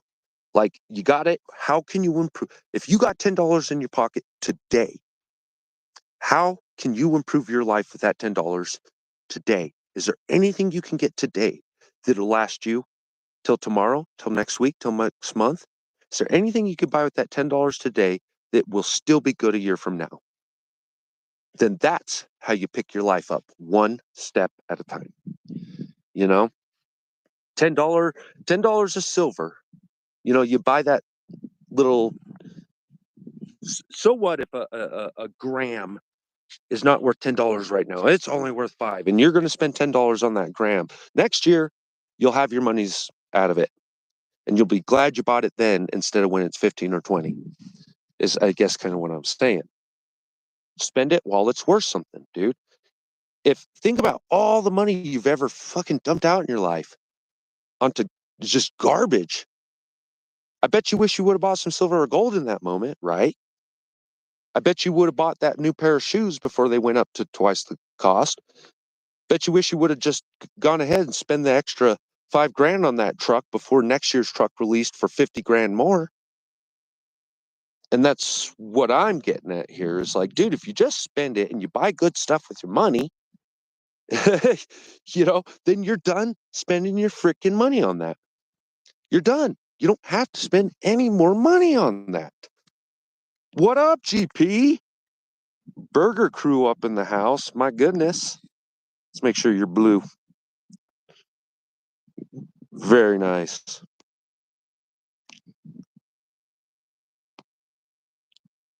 Let's see.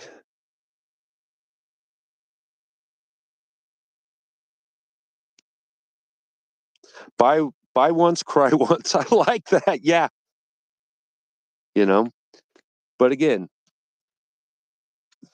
once you're done crying, that's it. You have it now.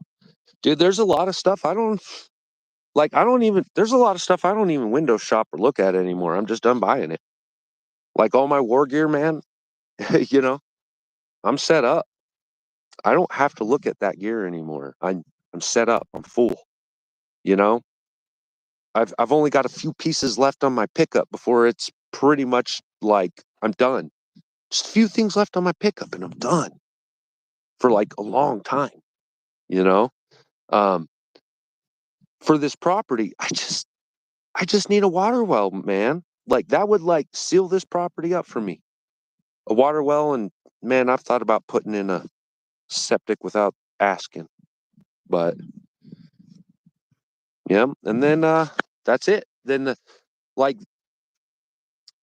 I've got my bills down, like my absolutely like must pay bills down to about 200 a month. If I put aside 200 a month, you know, 200 a month will cover every single one of my yearly bills, like all my must pays. It averages out to about 200 a month. So if I get that, so here's what I do. Whenever I do my fire season, I get paid for, a few weeks of work at a time, right? I come in and I do things like I prepay my water because I haul my water right now. So I went down to my water department and I prepaid all my freaking water. So now I just go down and get water.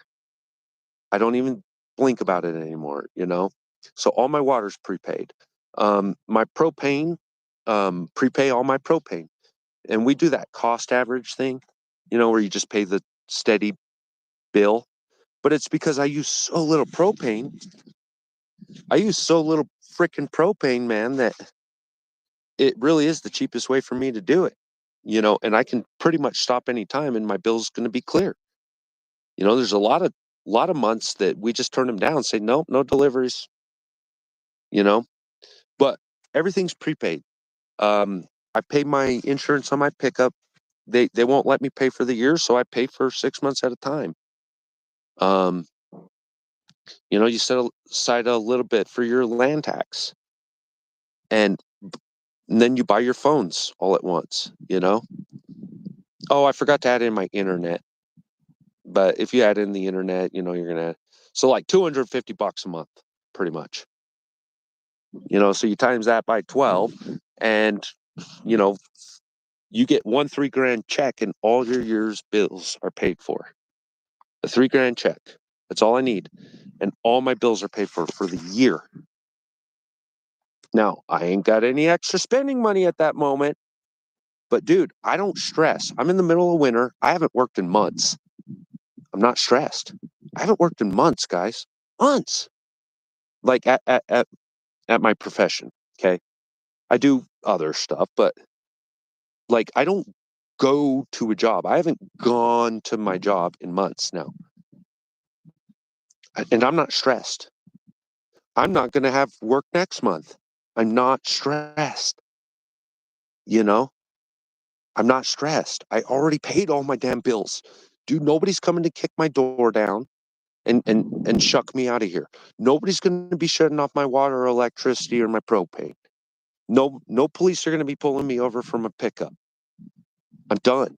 I'm done for the whole fucking year in my mind, and I can relax.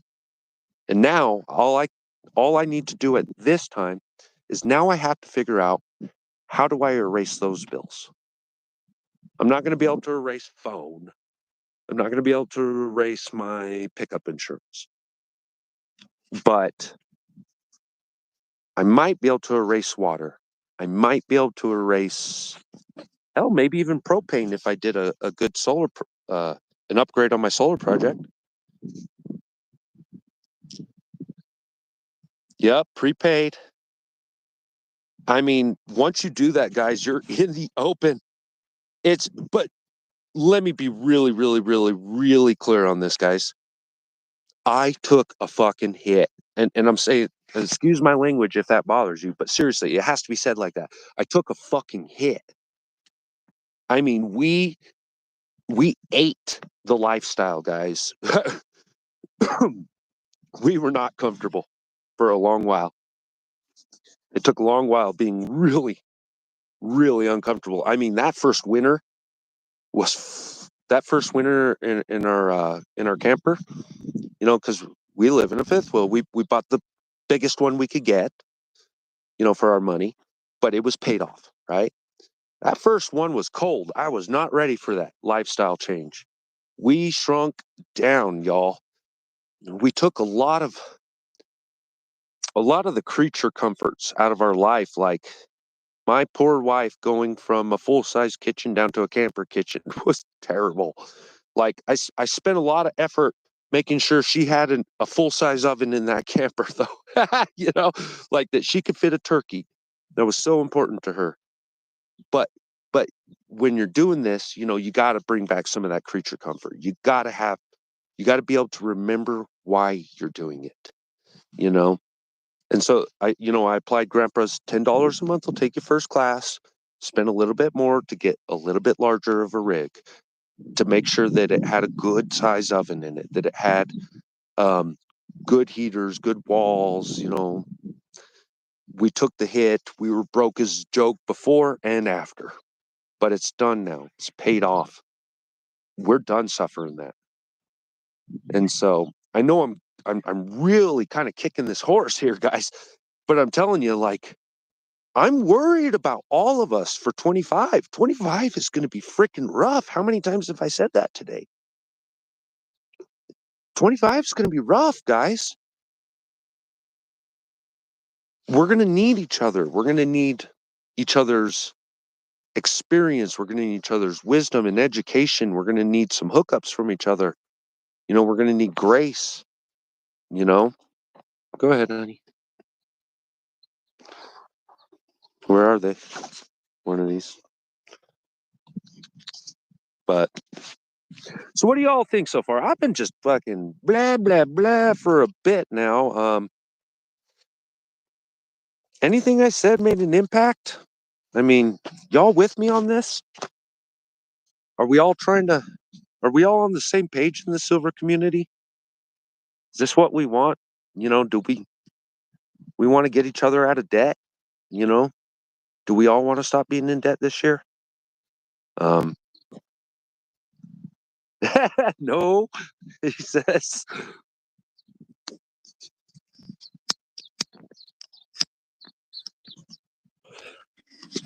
Yeah, 25 is going to be a shitstorm.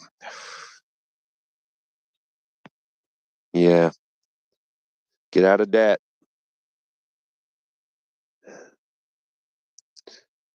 Man, I was in a pretty good amount of debt um, there for a while. Attorneys. I wasn't in criminal trouble. Uh, there's another thing going on, but attorneys, man, those guys are expensive. Holy schmeezo. Um, you know what? I wouldn't have ever said I was in a terrible debt situation so much as I was in a terrible enslavement. I was an indentured servant to my own life.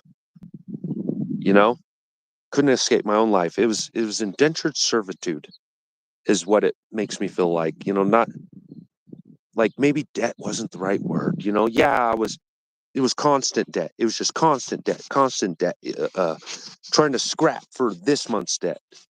I was always living in a state of debt, trying to just keep my head up, keep my head up. It wasn't so much that I was racking up debt, so much as like I couldn't get rid of what I'm owing every moment. Oh, I swear I was going to have a heart attack, y'all. I'm not even joking. I was so stressed out with the lifestyle of just constantly plucking my freaking brains out of my head going, there's got to be a way out of this. And the reason I couldn't escape is because I wasn't willing to drop my comfort. That was my big lesson. I wasn't willing to drop my comfort. It had nothing to do with my ability. I could have escaped, but I wasn't willing to get punched in the face for it. And until I started getting punched in the face for a minute, I wasn't able to make a difference. You know, I wasn't willing to give up my own creature comforts. I was so used to lifestyles that I had considered them staples. They weren't staples. I I looked at what I was, and I'm a guy that believes, you got to treat yourself. You got to, everybody budgets for the bills, but they never budget for a quality of life, right? And I do believe that. You budget for your bills, but you don't budget for your own quality of life. And I was living that, and I still believe that. But the reason I couldn't escape it is because I wasn't willing to give up my comfort long enough to put myself in a better position to recover that comfort.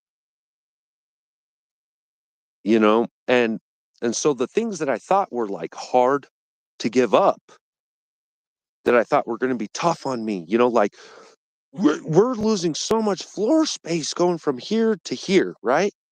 Like it's going to be so tough living next to each other, and it kind of was for a moment. But look, here I am standing out in the yard now. What space I gave up inside, I got back tenfold outside. You know, what space I got inside, what I gave up inside, I got tenfold back out here. And now I get to live with my yard now. Dude, I got a yard now. Y'all see this grass? This was literally a gravel parking lot that I've been working over. Here, look, here's some remnants of it. Can you guys see that? The remnants of the lot. This is what it looks like as it's being developed. See that? That's what all of it was. Now it's all a little bit of work, guys. That's all it takes. A little bit of discomfort, and it comes back real nice.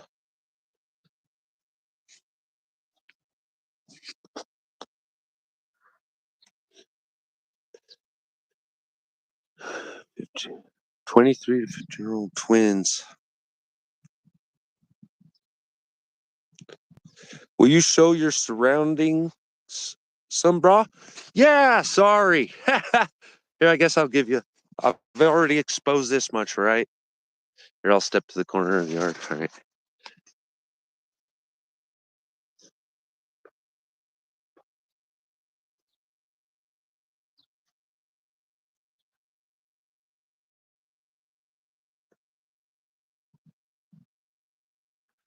Yeah. It's not much, but it's home, you know? Yeah, that's me too, GP. My family is my life. I love my family. That's what I was saying earlier in the chat too. You know, I used to do trucking and oil field and all this different stuff, but all I was ever at was work, you know? I was only ever at work. It's all I did was just freaking work, collect my paycheck, pay the freaking bills. What a miserable freaking life that was. And I thought I was doing right. I thought I was getting ahead by doing that. Fuck no, dude. I was caught in the cycle. It costed me so much money just to be able to go to work like that. You know? Cost me. It's a terrible lifestyle. My little metal shed. You guys like my metal turtle? Look at this.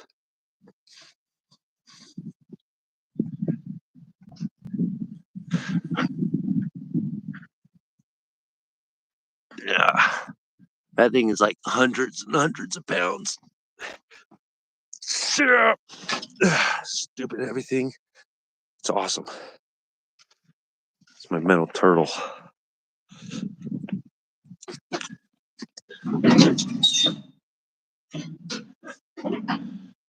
All right, there's my shed I'm revamping. I just brought this in here the other night to like run some lights and stuff.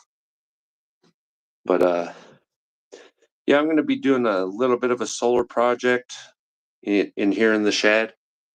This was whenever I was doing like forest mitigation and stuff. This was my wood shed. This was my. I'd come here and I'd strap my saw up right here, just buckle them on, and do my sharpening right here. See it kind of work like. Oh, I hate these ugly orange cases. Kind of like that. And then you pinch it in right here and get to sharpening. You know what I mean? Here, GP, you'll like this. One of the curses of working in heavy equipment, man. When you work around heavy equipment with heavy equipment, always keep an eye on your tracks. Yeah. Look at this. Bar's gone. Let's see what else we can dig up out of it. Look at this thing, dude. Got munched. I don't know if you can tell. Yeah, it's still dirty from that day, man.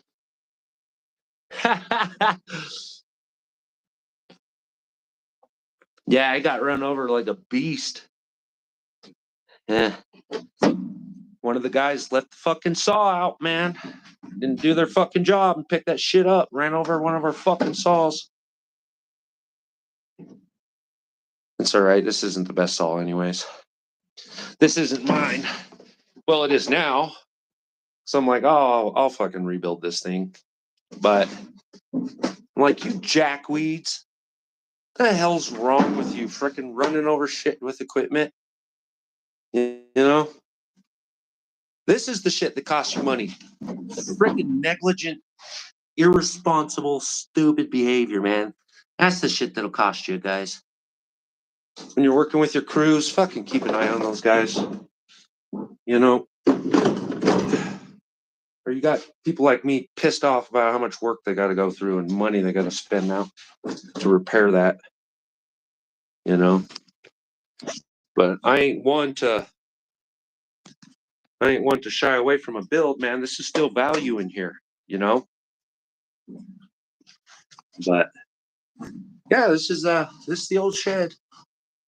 we'd hang all of our tools up in here, come in here, because when you're in that fucking snow, anybody that's done this before in the snow knows that when you're kicking out, shoveling out 2-3 feet of snow around every tree just to cut it down and limit up, you get cold, man.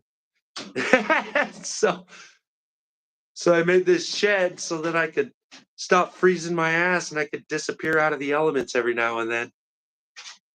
It's a cool little shed. I like it. It stays warm. I mean, even without the fire, man, this thing stays warm from this metal. Any sun hits it, it starts warming up. Oh, it's nice. So, how's that working for you, buddy? Seeing more of your surroundings now? This is the 362, but it's the non-pro. I got the 362 Pro. So I've got the floating carburetor, I've got the full wrap, um, you know. Try building a steel building up in the air when it's snowing. I've never done the steel, but man, I've done a lot of like barn builds and stuff in the middle of frickin' winter. A lot of barn builds. Yeah, and but quite a bit different from what you did, Neil. So yeah, just stuff, man. So I'm gonna be dressing this out, and this will be like eventually. I'm working on it. I got a cell booster up there I need to repair. Got crunched by tracks also. Like, how the fuck do you crunch a cell booster with equipment? Like, how did you guys even manage to do that? All I know is that I came over one day and they're like, we ran over the cell booster. And I'm like, you ran over the cell booster? And they're like, yeah, you think you can figure it out? And I'm like, man. So I just got a new one.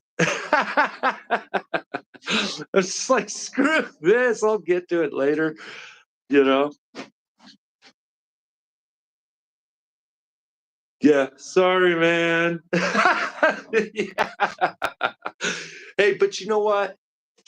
I was the guy that said sorry before. I've been the guy saying sorry. I know the feeling. You're learning, just some things you just don't think about. And I think even, here's where most of the mistakes I see happen with guys. I've trained a lot of guys in different things, everything from driving truck to logging and, equipment operation and stuff.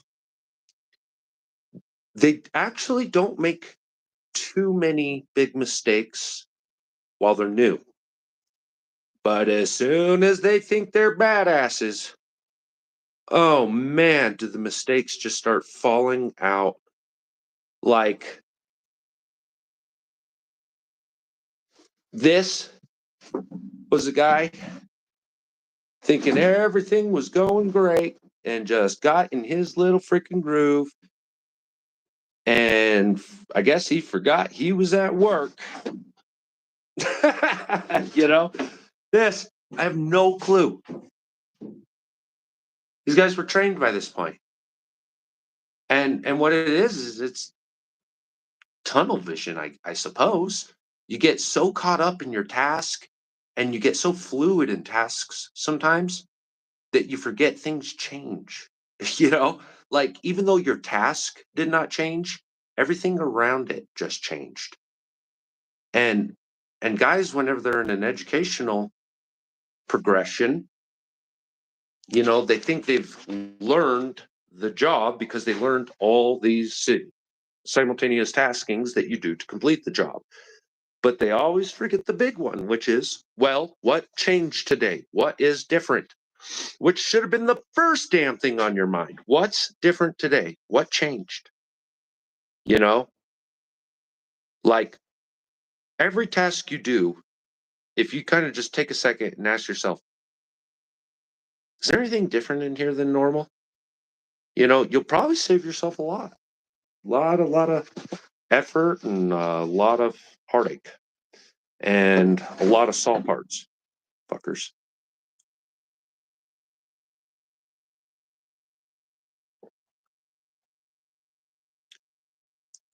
Where's here? You talking to me?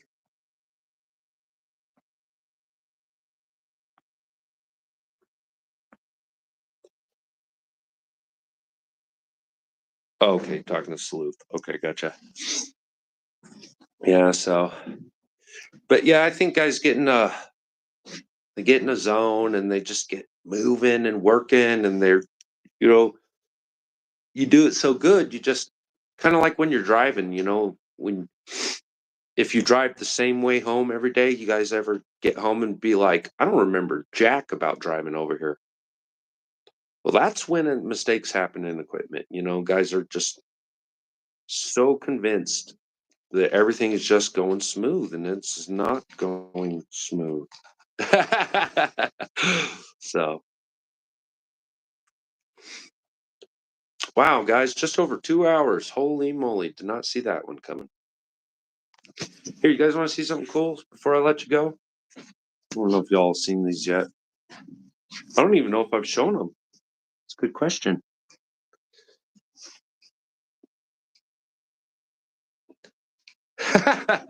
Yeah. Yeah, buddy. You don't want my boot. Hey, Sleuth, I know you say you don't want my boots inside your house, but I know you dang sure don't want my feet in your house. So maybe the boots should stay on. This out. We'll just show a little of this. I'll be probably letting you go here in a second, but I want you guys to see this. Look at these. Osmium 1/10 bars, y'all. 1/10 ounce. They list them as 3/9 fine, but they're actually test out to 4/9 fine, just so you know. There's the back of them. See that dragon? Say, ooh. Here, let me do this. Come on, you. Show me your dragon skin. They're like laser etched, so they're like dark in one angle and then bright in another angle.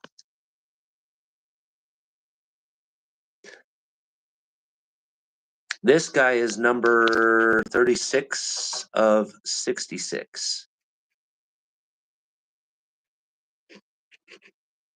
And they come with like little holographic seals on the edge too. Yeah, that's a 1/10 osmium bar. Here, like, watch. Let's do this so you can see the color difference. Give me a second. Da-da-da. That's the word. Here's that by.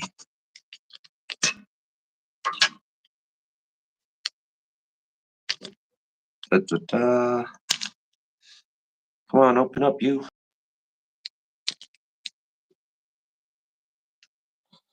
All right, there we go.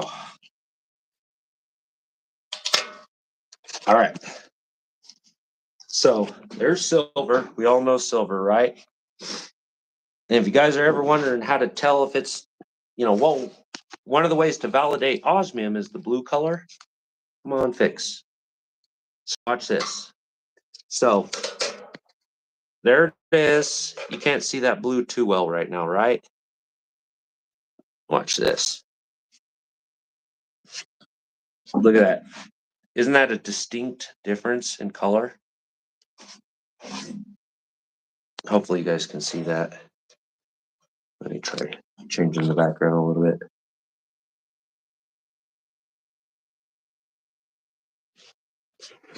Okay, so the lighting in here is terrible, so forgive me, but you get the idea. Like, it's one of the sure ways to check your osmium color difference.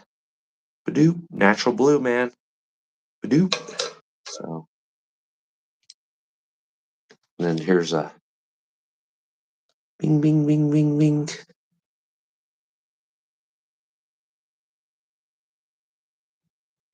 This is my pocket piece, so it gets all the wear. 4 mil. Got a little 3 mil in here. Here, I guess I can open them up too, huh? Son of a bitch. Well, that was a stupid idea. So I'm going to be letting you guys go here in just a second. All right, so there's the 4 mil, right? Well, I forgot. I hadn't quite glued this one in yet. So now my 3 mil is somewhere down there. So this is going to be fucking fun. Oh my goodness. I'm going to have to crawl under there to find this thing. Oh my goodness. How could that happen? Well, I'm glad you guys saw that. So, of course, I had to go all the way to flip through the floor. Stupid.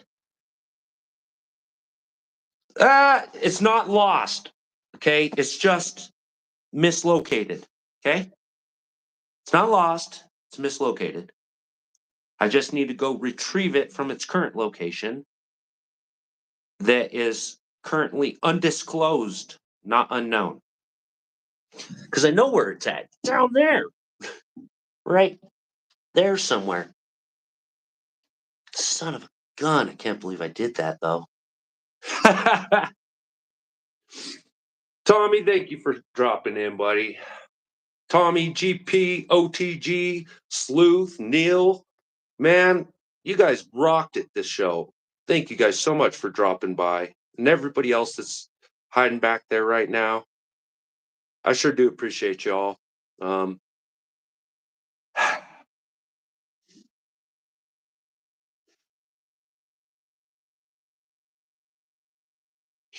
Nuts. You want to go down there with me? I'll take you all down there if you want to hang out for a minute. We'll find it together. I don't mind. I'll take you guys for the trip. What do you think? Let you go and go find this, or you guys want to go here for the looky loo? Oh my goodness! I can't believe I freaking did that. All right, here's what I'm gonna do though. Watch, because I got to crawl under there, right? So I saw it drop somewhere right about there. There. So I made a marker. It's roughly there. So when I go under there, that's where I'm going to find it now, right?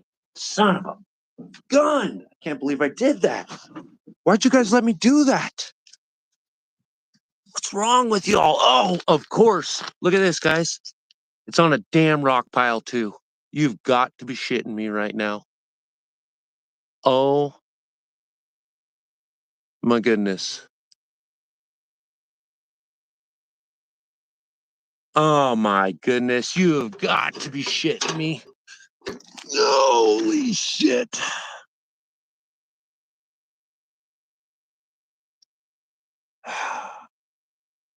Oh, no, guys. This freaking sucks. I'm never going to find this, but I have to now. And it's not like I can move this damn shed real easily. Oh my word. What was I thinking? Thought I'd show you something nice, right? Yeah, that'll teach me to give a shit. Guys, this is going to take a lot longer than I'm going to do on this fucking video. Oh my goodness. I'll report back to you later when I find this. This is nuts. I'm going to go get a metal detector. What up, Bud Foss? You found me in an awkward time, buddy. Somewhere down here is a 3 millimeter disc of osmium, of crystallized osmium. It's fucking down here, buddy. It dropped through that damn crack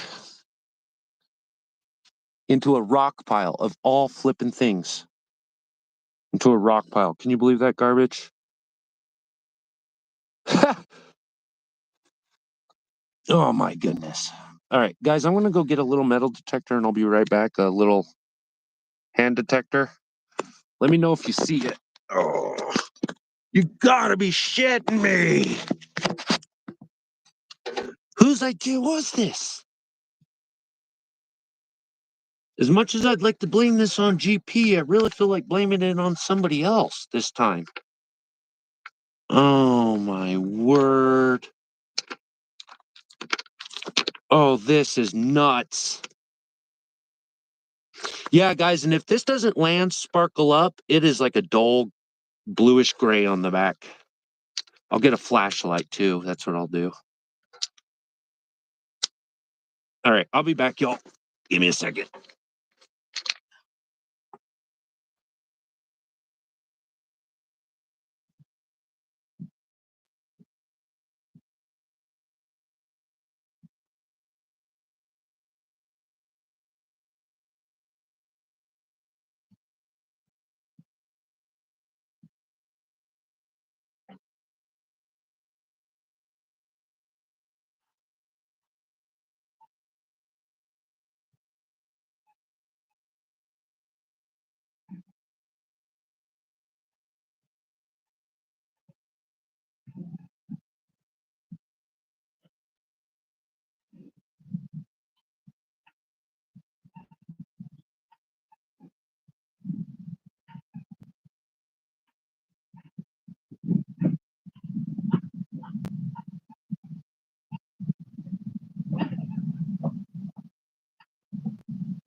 All right, y'all, I'm back.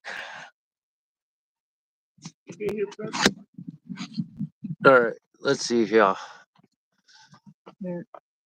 Thank you. Well, it's half a gummy on the floor and my dog ate it. So this is going to be a pain, y'all.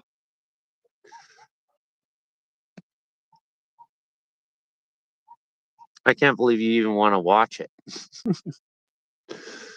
But I can't blame you for laughing at it, right?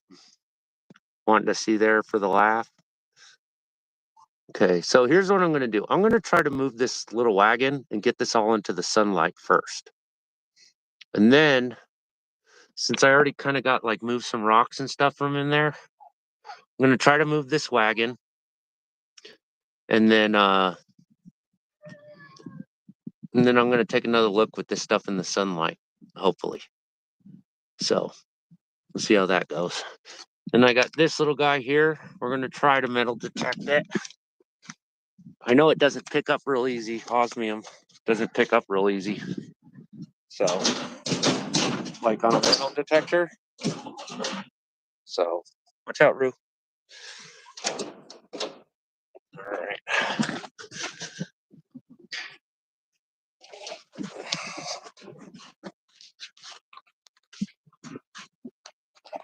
And go.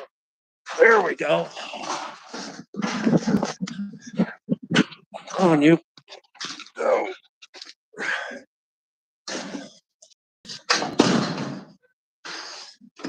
All right. Well, I'm in the neighborhood now. I actually want to move it a little bit more, though, I think. See if I can get sunlight on this. Let's see if I'm running into anything. Nope. we should be fine. Okay.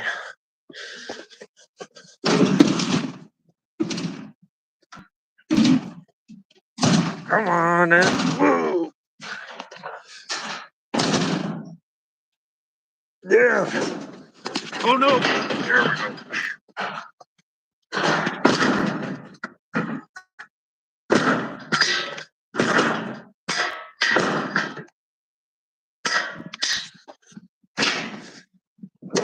All right. Well, I didn't get the sun I wanted, but I do have a flashlight.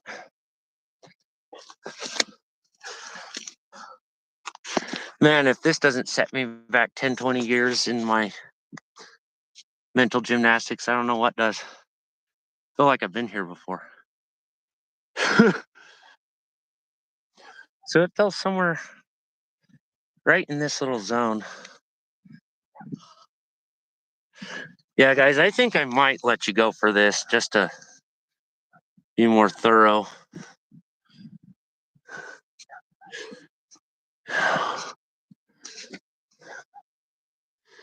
Yeah, I can't believe that happened.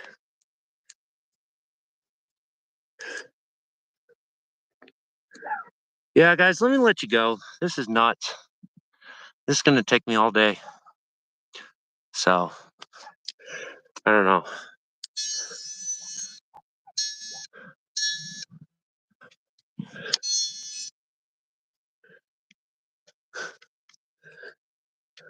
Oh, this is going to take all day.